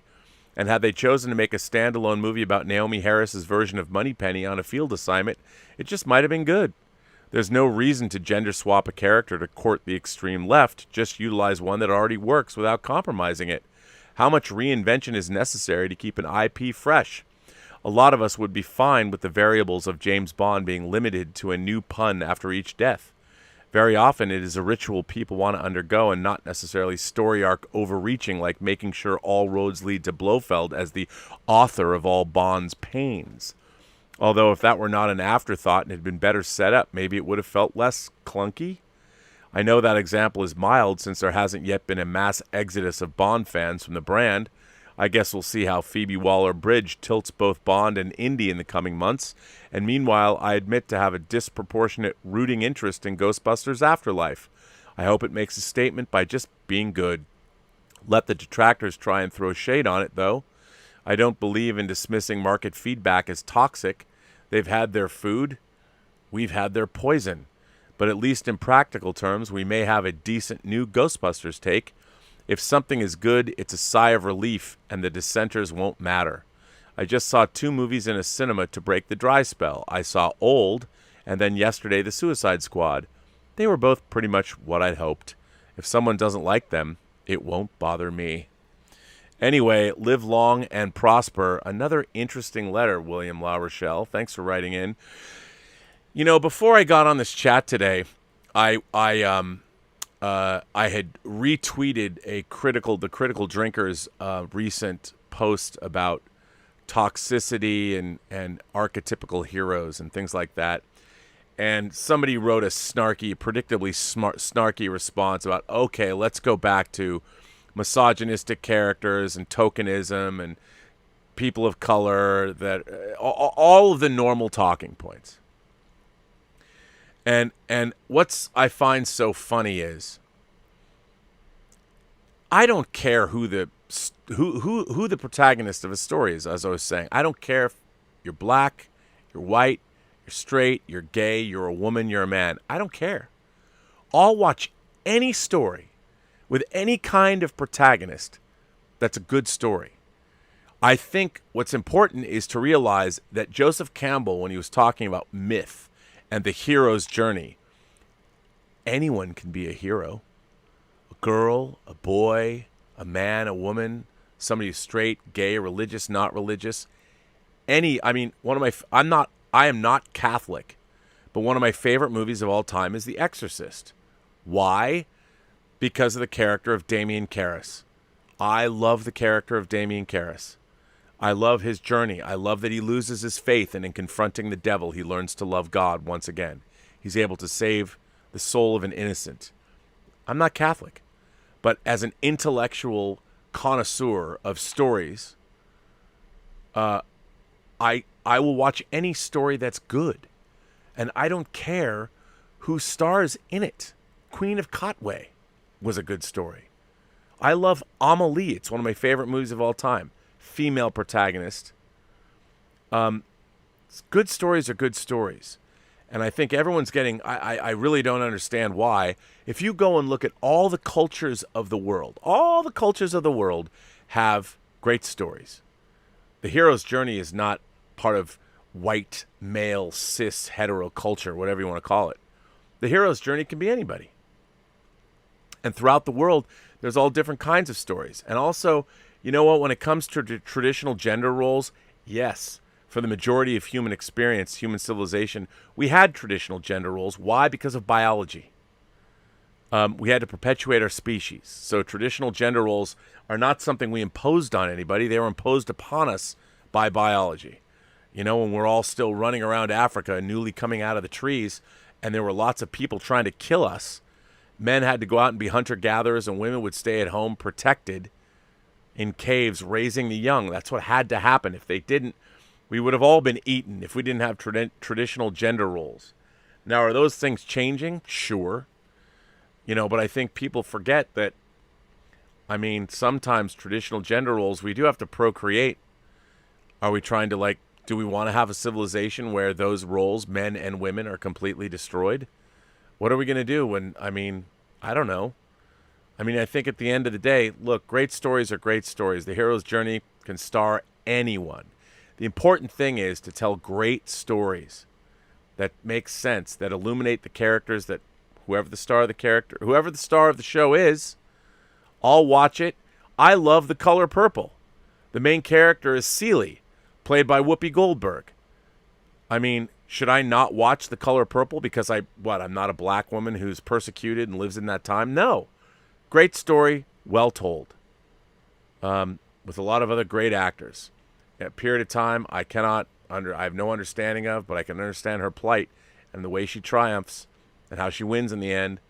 To me, she's the hero of that story, and I'm there for it. I love The Color Purple, but would I, someone now would say, well, it should have been directed by Steven Spielberg. Look, man, at the time, he was the only person that could get that movie made. It would not exist without him directing it. But look at who he picked as his collaborators. My God. I love that soundtrack. Quincy Jones knocks that shit out of the park. Margaret Avery is Suge. I'll watch that movie. I don't apologize. I love The Color Purple. All we want are great stories that are well told. And gender swapping doesn't do that. And I mean, it can. But that's all we want as imagination connoisseurs. Great stories, well told. And I think at the end of the day, I don't think that's a bad thing. Let's see where you guys are at. Because I don't know. Now, we're going to go back a little ways, a couple days, because there's people's comments I missed. Ethan Holgate says, "Hi, Rob. Just a thought. I think James Gunn had a bit of Quentin Tarantino and Tim Burton in the Suicide Squad. And what I mean by that is Quentin Tarantino's storytelling techniques, seeing what happened forward and backwards, and for Tim Burton, some character types like Polka Dot Man." Oh, I definitely think that James Gunn and Tim Burton definitely have some similarities, and Quentin Tarantino as well. There's a certain sensibility and irreverence. There's Quentin Tarantino's irreverence and there's Tim Burton's reverence for the freaks. So I think you're absolutely right about that. I think I've got everything. I went back far enough. So I agree with you, man. Checkmate 9 Moves sends in a tip and says, "Of all the possibilities sci-fi has shown us, none gets me more excited than the universal translator. By eliminating the language barrier, humanity's accomplishments may likely grow even faster due to increased cooperation. I see that as the final connection." Well, Checkmate, where we're at now with Google and how you can pass like your camera over certain documents and read foreign languages, I agree, man. I can't wait I want to go to like an Asian country and use my translating device and see how far it gets me. I want to go to Japan and like look for Japanese super robots and talk to the people who work at the stores and have these conversations using Google Translate. I completely agree. I think it's great stuff. Oh, Willow asks a really tough question, a Sophie's Choice question, if you will. Willow says, "If you could watch only one movie in the theater, No Time to Die or Dune, what would it be?" You know what? I would go with Dune, since you asked the question. Not because I want to see No Time to Die any less, but Dune looks to me like a huge spectacle, and I grew up watching James Bond movies. I saw James Bond movies on TV before I saw them in the theater. And as much as No Time to Die looks incredible and incredibly cinematic, Dune is a necessity for me. I've got to go to see Dune in IMAX, so it's got to be Dune. Our own sends in, I would imagine, a super sticker of a diamond. I didn't see it, but thank you. Magic K, 1 of 3. Magic K says, "Is that magic ketamine?" Let's create a scenario here. Just pretend that Warner Brothers and New Discovery Management somehow agreed James Gunn to do one more shot besides the Peacemaker series, and he keeps a majority of the cast from Suicide Squad, adding Knockout and Vandal Savage, pulling out the Gail Simone-esque Secret Six story, plus rebranded it to Secret Six. What do you think? I mean, look, I think James Gunn, anything he's going to do would be good. I think I would enjoy watching it, but are they going to let him do it? Because, they're going to sit there and they'll blame him. And I think to a certain extent, they wouldn't necessarily be wrong. I think James Gunn's sensibility it worked for Guardians of the Galaxy. Did it work for Suicide Squad?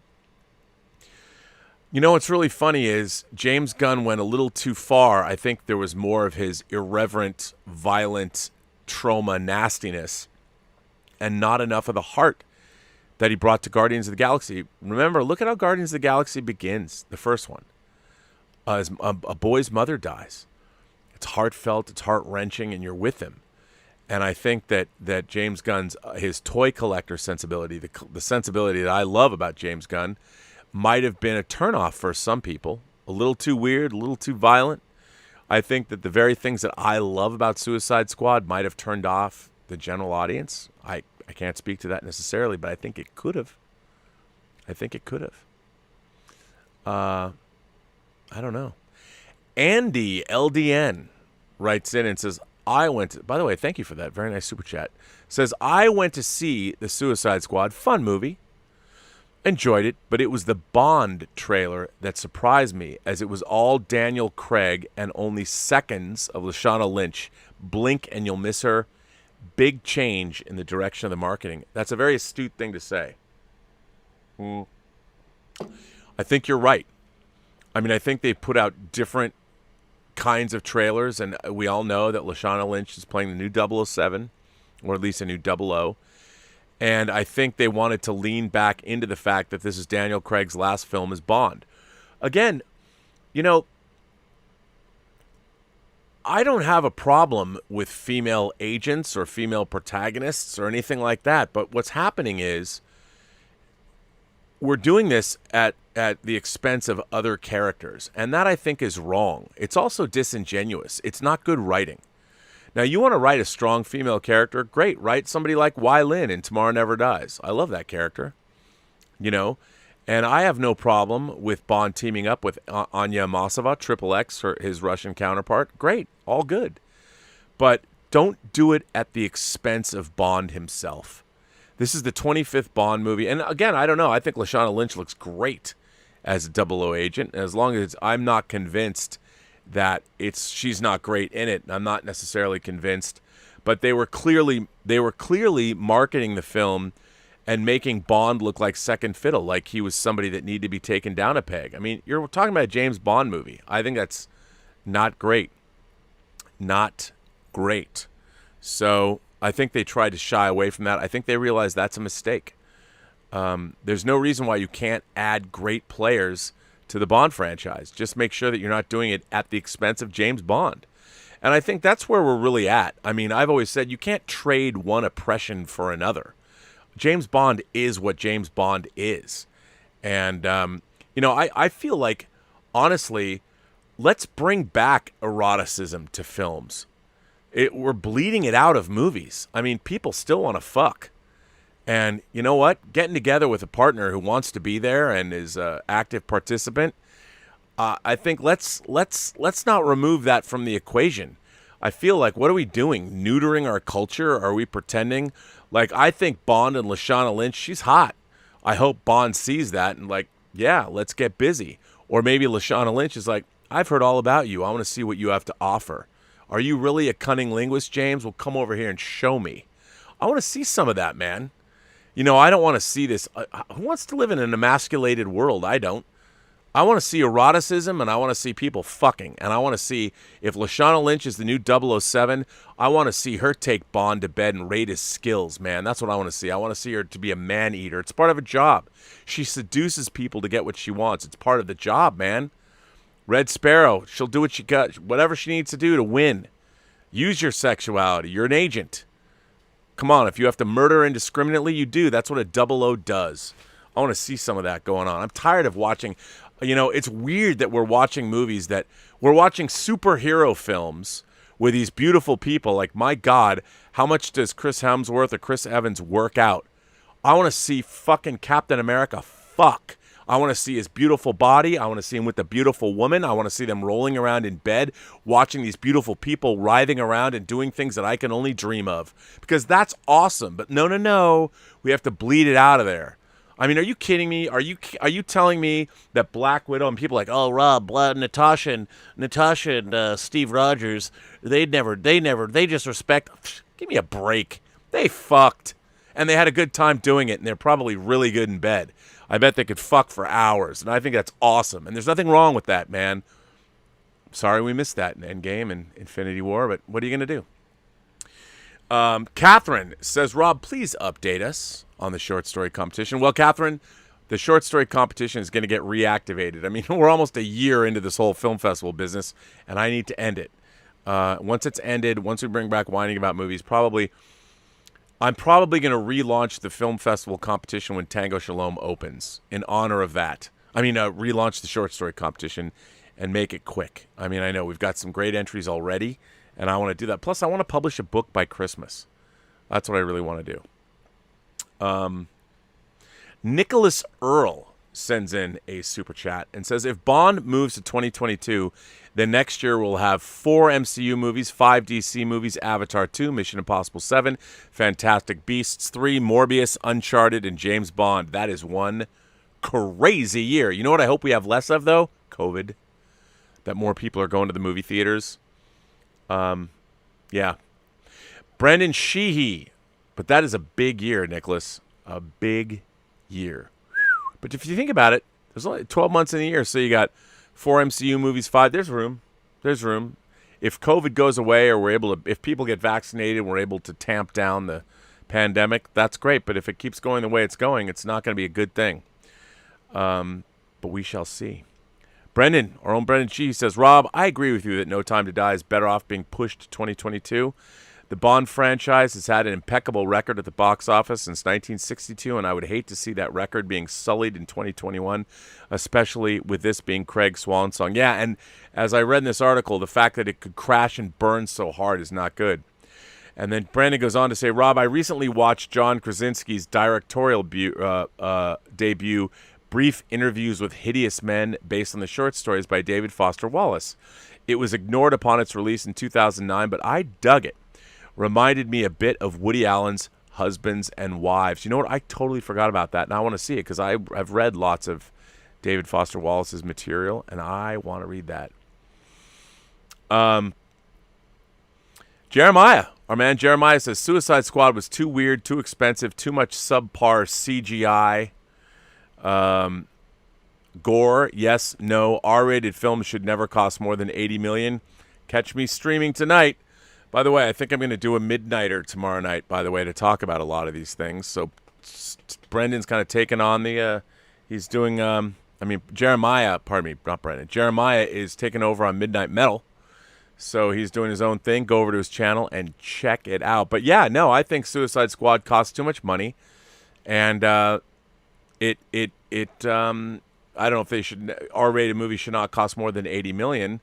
But I think it costs a lot of money, and I think James Gunn's sensibility, it was about anarchy, you know. It was about his sensibility, the same way as Star Trek movies should not cost $180 million.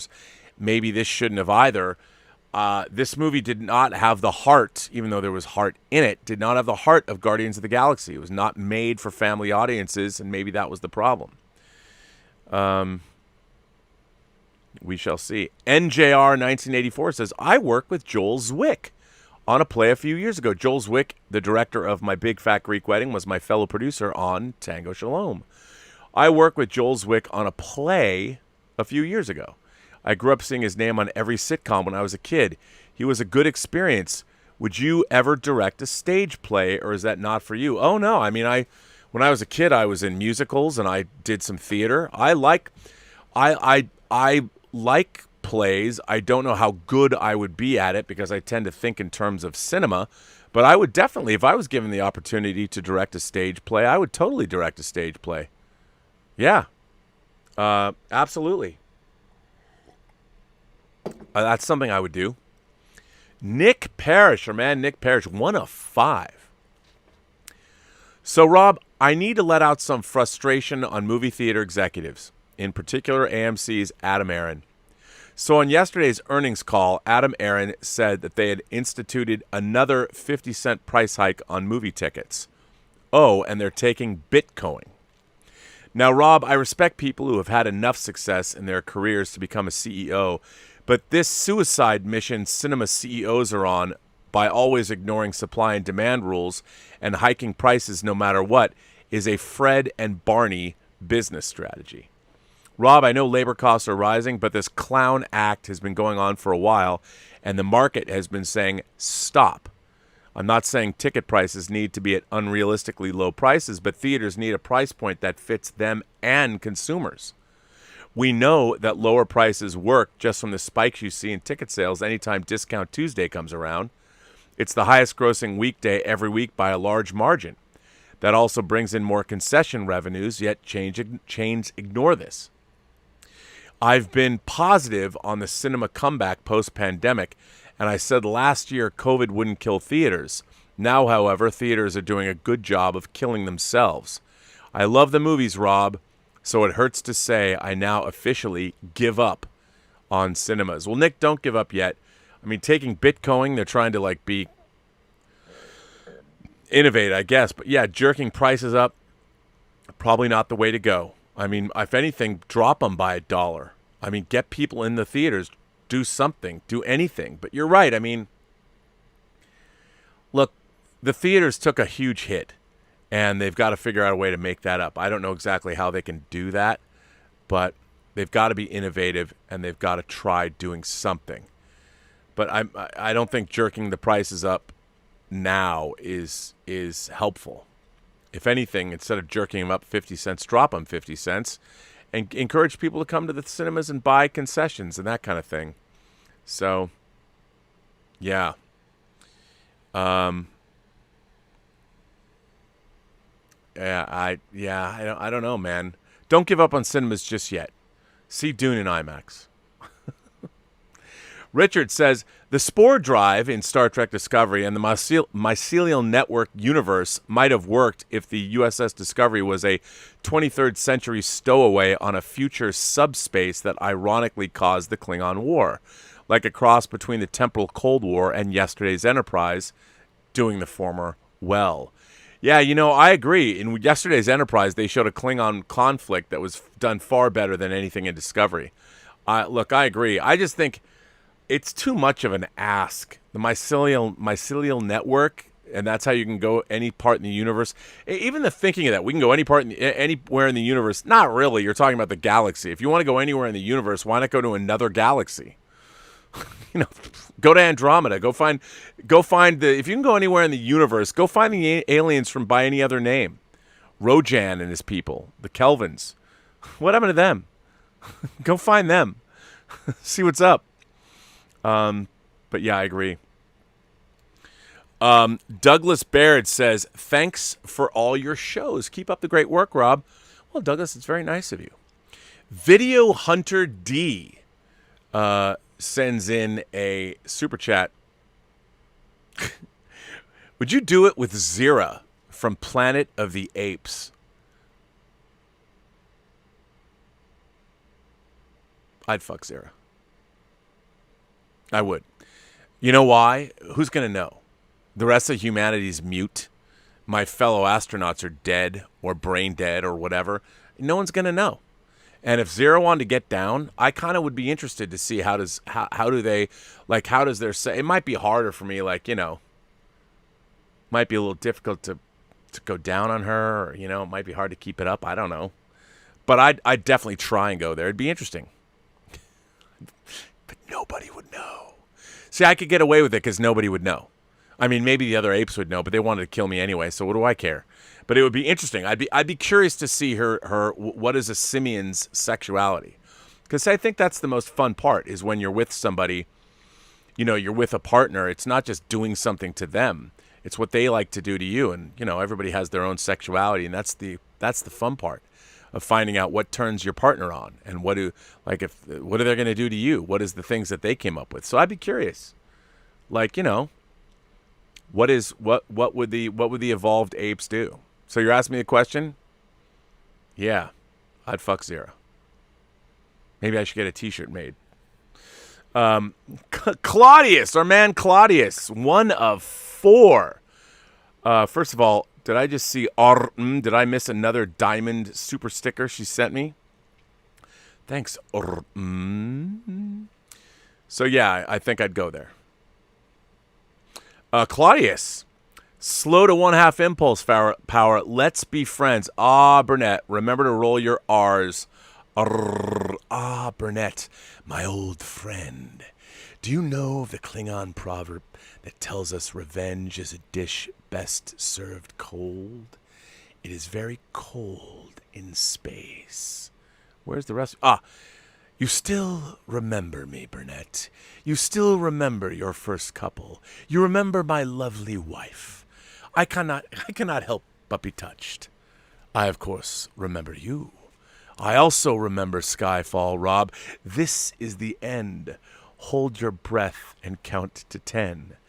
This is SETI Alpha 5, and Skyfall is one of the 5 greatest James Bond films behind Dr. No, Goldfinger from Russia with Love and Casino Royale. As I mansplain to you, Skyfall is a brilliant love letter to the UK and human intelligence.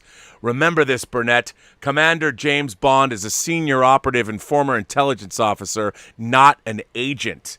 Now, please beam yourself over to the USS Reliant along with all of your data on Project Genesis.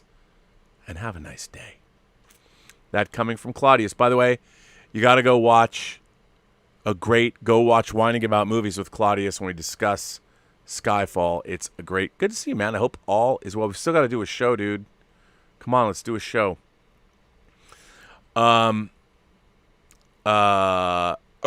Says, I would love a lesbian scene in a Bond film. Well, Bambi and Thumper and Diamonds Forever. Look, I'm with you. I would love to see a lesbian scene in a Bond film. Sapphic love is good love. I have no problem with that. One of my favorite sex scenes in any movie is Susan Sarandon and Catherine Deneuve in The Hunger. If you haven't seen The Hunger, what are you waiting for? Oh, my God. So I'm with you. I'm with you.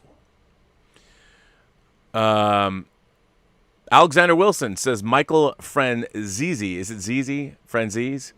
Had Arma DeSante on his show, and he talked about how he worked on projects where they throw people in front of the camera with no prep or thoughts about what we're doing. It feels like quality or quantity. Thoughts? Well, it sucks. You got to have, by the way, Arma DeSante and Sidney Lumet's Q&A. Come on. He was so good in that with no socks in his loafers. Amazing. No, I think that's bad. I think it's bad. You've got to have people who know what they're doing. Got to have people who know what they're doing. I don't like that. You got to the more you plan, the better off you are. And I do think that you should, when you're working with your actors, before you get on a set, have long conversations with them. Take them to dinner. And have long conversations and explain beforehand. Tell your actors what you're going for. So they know it's in your head. And you talk about the script and you're like, here's how I see the character. How do you see the character? You have conversations about it. Because here's the thing. The more an actor understands where you're coming from, and the more an actor understands your take as the director on the script, the more it gives them the opportunity to craft their own thing. Because you want an actor to bring their vibe to the movie. That's why you hired him. So the more an actor understands what is expected of them, and the more that you understand where the actor's coming from, and the more they understand where you're coming from, assuming I'm directing, the better off whatever you're going to do is. The more planning you can make, the more planning and preparation you can do, it's always better. Always better. He who should resign next says, would you support Peter Dinklage being the next James Bond? Isn't now the time to obsess everyday people over little people representation to be seriously considered in every TV show and movie franchise? Will you start including, well, you're using the word midgets, which is, generally considered to be a slur or disrespectful. So I wouldn't say that, but I understand where you're coming from with this comment. Will you start including little people in your demands for representation? Well, see, that's the thing. It's to me, it's very funny because all this talk about representation, it only goes so far. If you start asking people, and I think you're making a really good point here, how far does your demand for representation go? Does it go as far as people that you don't want to see represented or you don't think that should be represented? I think it's all disingenuous. It's when you're talking about critical race theory, you're talking about it from our American perspective, and how far do you go? Are you if you're a purveyor of critical race theory, which has a lot of steeped in Marxism, are you willing to then say that, hey, Harvard needs to let as many Asians qualify as can get in? I mean, I think it's all sort of ridiculous. It's weird to me. Do I think a little person should be James Bond? I don't. But that doesn't mean I wouldn't watch a spy franchise that features a little person. I mean, I love Tyrion Lannister. I love Peter Dinklage. I love The Station Agent.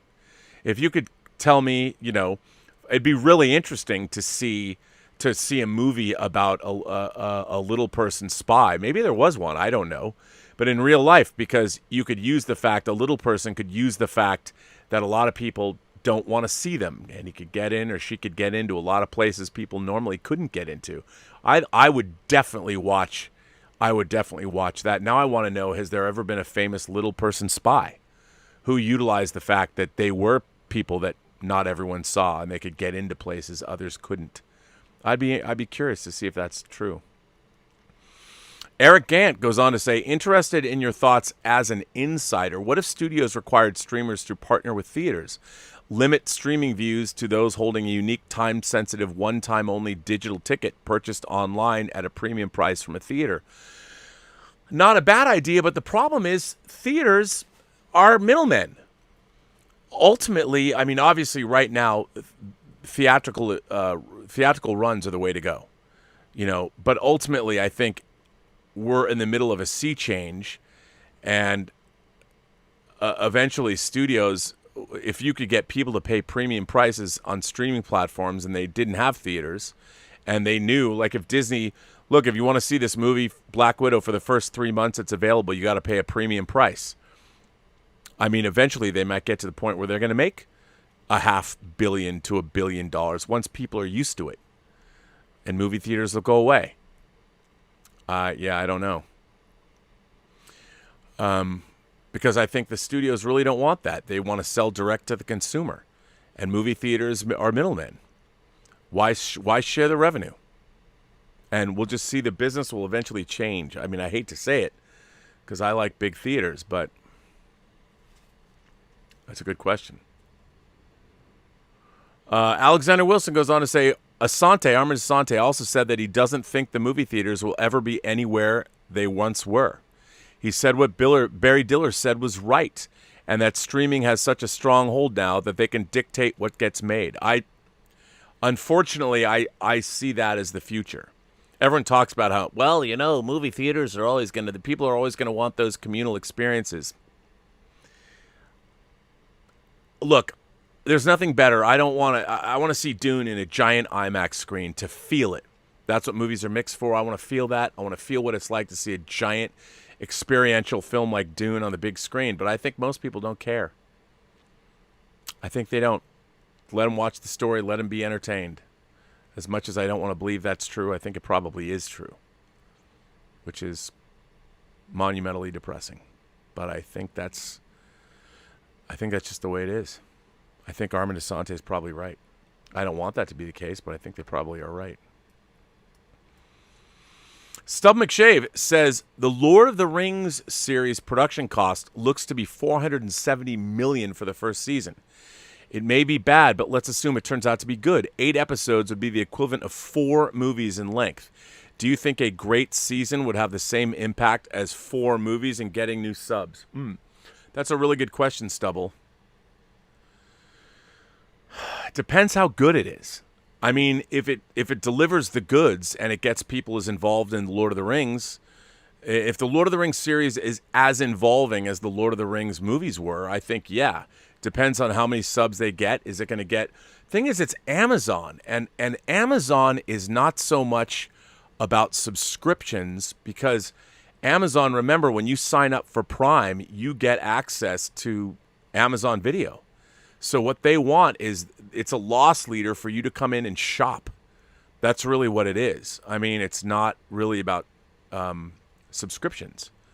But it's very interesting. But I still think it's way, way, way too expensive. But you never know. I mean, if they amortize the costs of Middle-earth, and they will over the course of however many episodes it goes, maybe the per episode average will come down.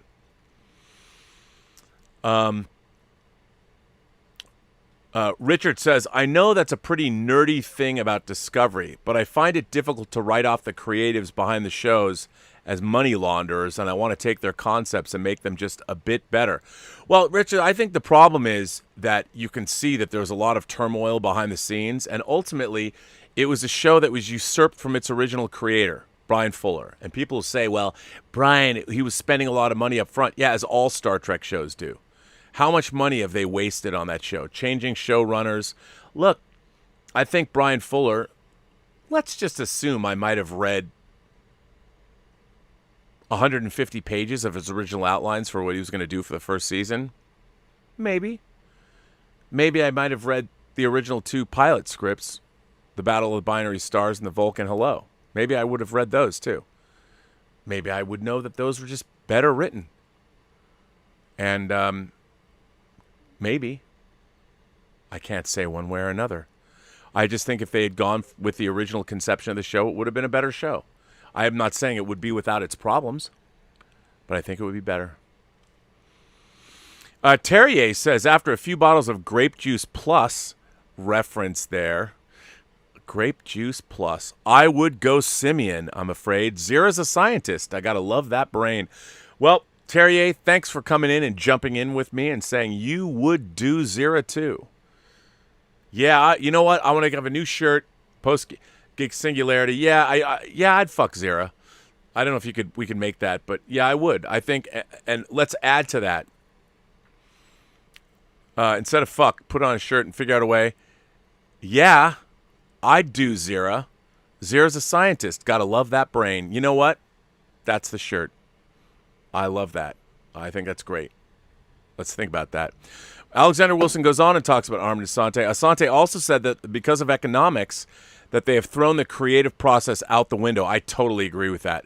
He said today's film is hard and unfair on the young actors because they don't have the time to get into the story of the characters. Dude, I agree with that. You know, they used to be able to rehearse. They had time, and of course, the problem is you have to pay for people's time. And that's not in the budget. I think they should build a week of rehearsal into the budgets of all movies. But then again, you're paying. Maybe if you could figure out a way, like I would say, can I get SAG minimum for the day? I mean, if you pay people a big rate up front, maybe there's ways to do it. I don't know. I don't know. But I think he's absolutely right. He's absolutely right about that. And I think that's why we got better movies back in the day. You know, there was more, people knew their characters more. They knew what was going on more. Yeah. Quacko Quackery says, what is the most disturbing film you have ever seen? And is it more fucked up than The Human Centipede?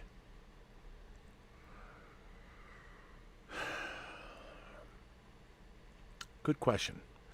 Well, first of all, Salo, the 120 Days of Sodom. I would say a Serbian film is more fucked up than The Human Centipede. I Spit on Your Grave really bothered me, although now maybe not so much. And Blood-Sucking Freaks. But I only saw it once. And I have to say that Irreversible, Gaspar Noé's Irreversible, I've never been able to watch the entire rape scene all the way through. I can't. I just can't. It's Monica Bellucci. It's too much for me. I can't do it. But The Human Centipede, I didn't find it so much disturbing as it was more amusing. I mean, it was gross, but it was, it's the kind of thing I like when I was a teenager. Like, ha ha ha! Look at how transgressive this is. But yeah. Richard says, if they're going with the Numenorians in the Lord of the Rings series, and they're basically the Atlantis Eden myth, would a modern day's writer's room really support the message behind that? They're going to muck it up. Good question. A good question, Richard. Like, if they go with the Numenorians, I mean, that's the real problem. Like, you gotta be true to Tolkien. You gotta be true to what he wants. You can't, we gotta make these characters more along the lines of today. Here's what I don't understand. You're dealing with Middle Earth. It's thousands of years old. It's a UK myth. And you can't, if you're gonna go into the days of yore, you have to, like, okay, if you're gonna make a movie like Game of Thrones, you can't necessarily, you have to think about, well, what would have been like back then? If you're going to talk about the War of the Roses or whatever it is you're going to go back to, you can't bring a modern day sensibility to Lord of the Rings. It wouldn't work. It doesn't work. So if they're going to go, I hope they don't do that. And by the way, the audience will know. The audience will know. Alexander Wilson goes, I got to hear this. I got to hear this thing. I got to hear this. I got to find this Armin Asante interview. Alexander goes on to say, then Armin Asante also said that writers are getting it bad because they're told by the powers that be they need this screenplay done by this date so they can premiere it on this date. Nobody has time today to process or think, and he said it's unfair. I agree.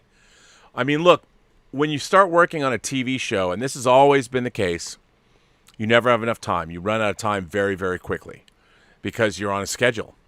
You know, you're budgeting out however many episodes you have to get them in the can by this time. And it's true. It's true. You can't do the things that you used to do. Yeah. Yeah,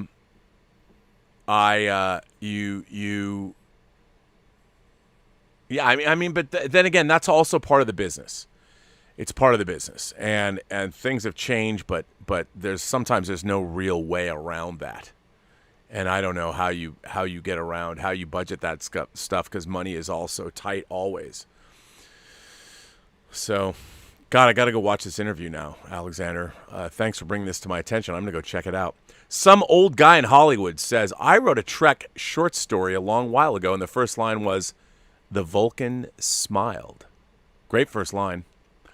Also checked out Trinidad the Island Man, your Island Man, as suggested. A fun guy. Trinidad the Island Man is a fun guy. And you should check out his movie that he made, although it's kind of depressing. I'm glad that you checked him out. He's still great. Well, ladies and gentlemen, boys and girls, gentle beings, kind souls, this brings me to the end of Robservations, episode number 732. What a rollicking day today was. All over the place. I don't know what's going on with my hair back here, but okay. Thank you all very much for being here. I want to thank everybody for generously supporting the channel via super chats and tips. Thank you so very much.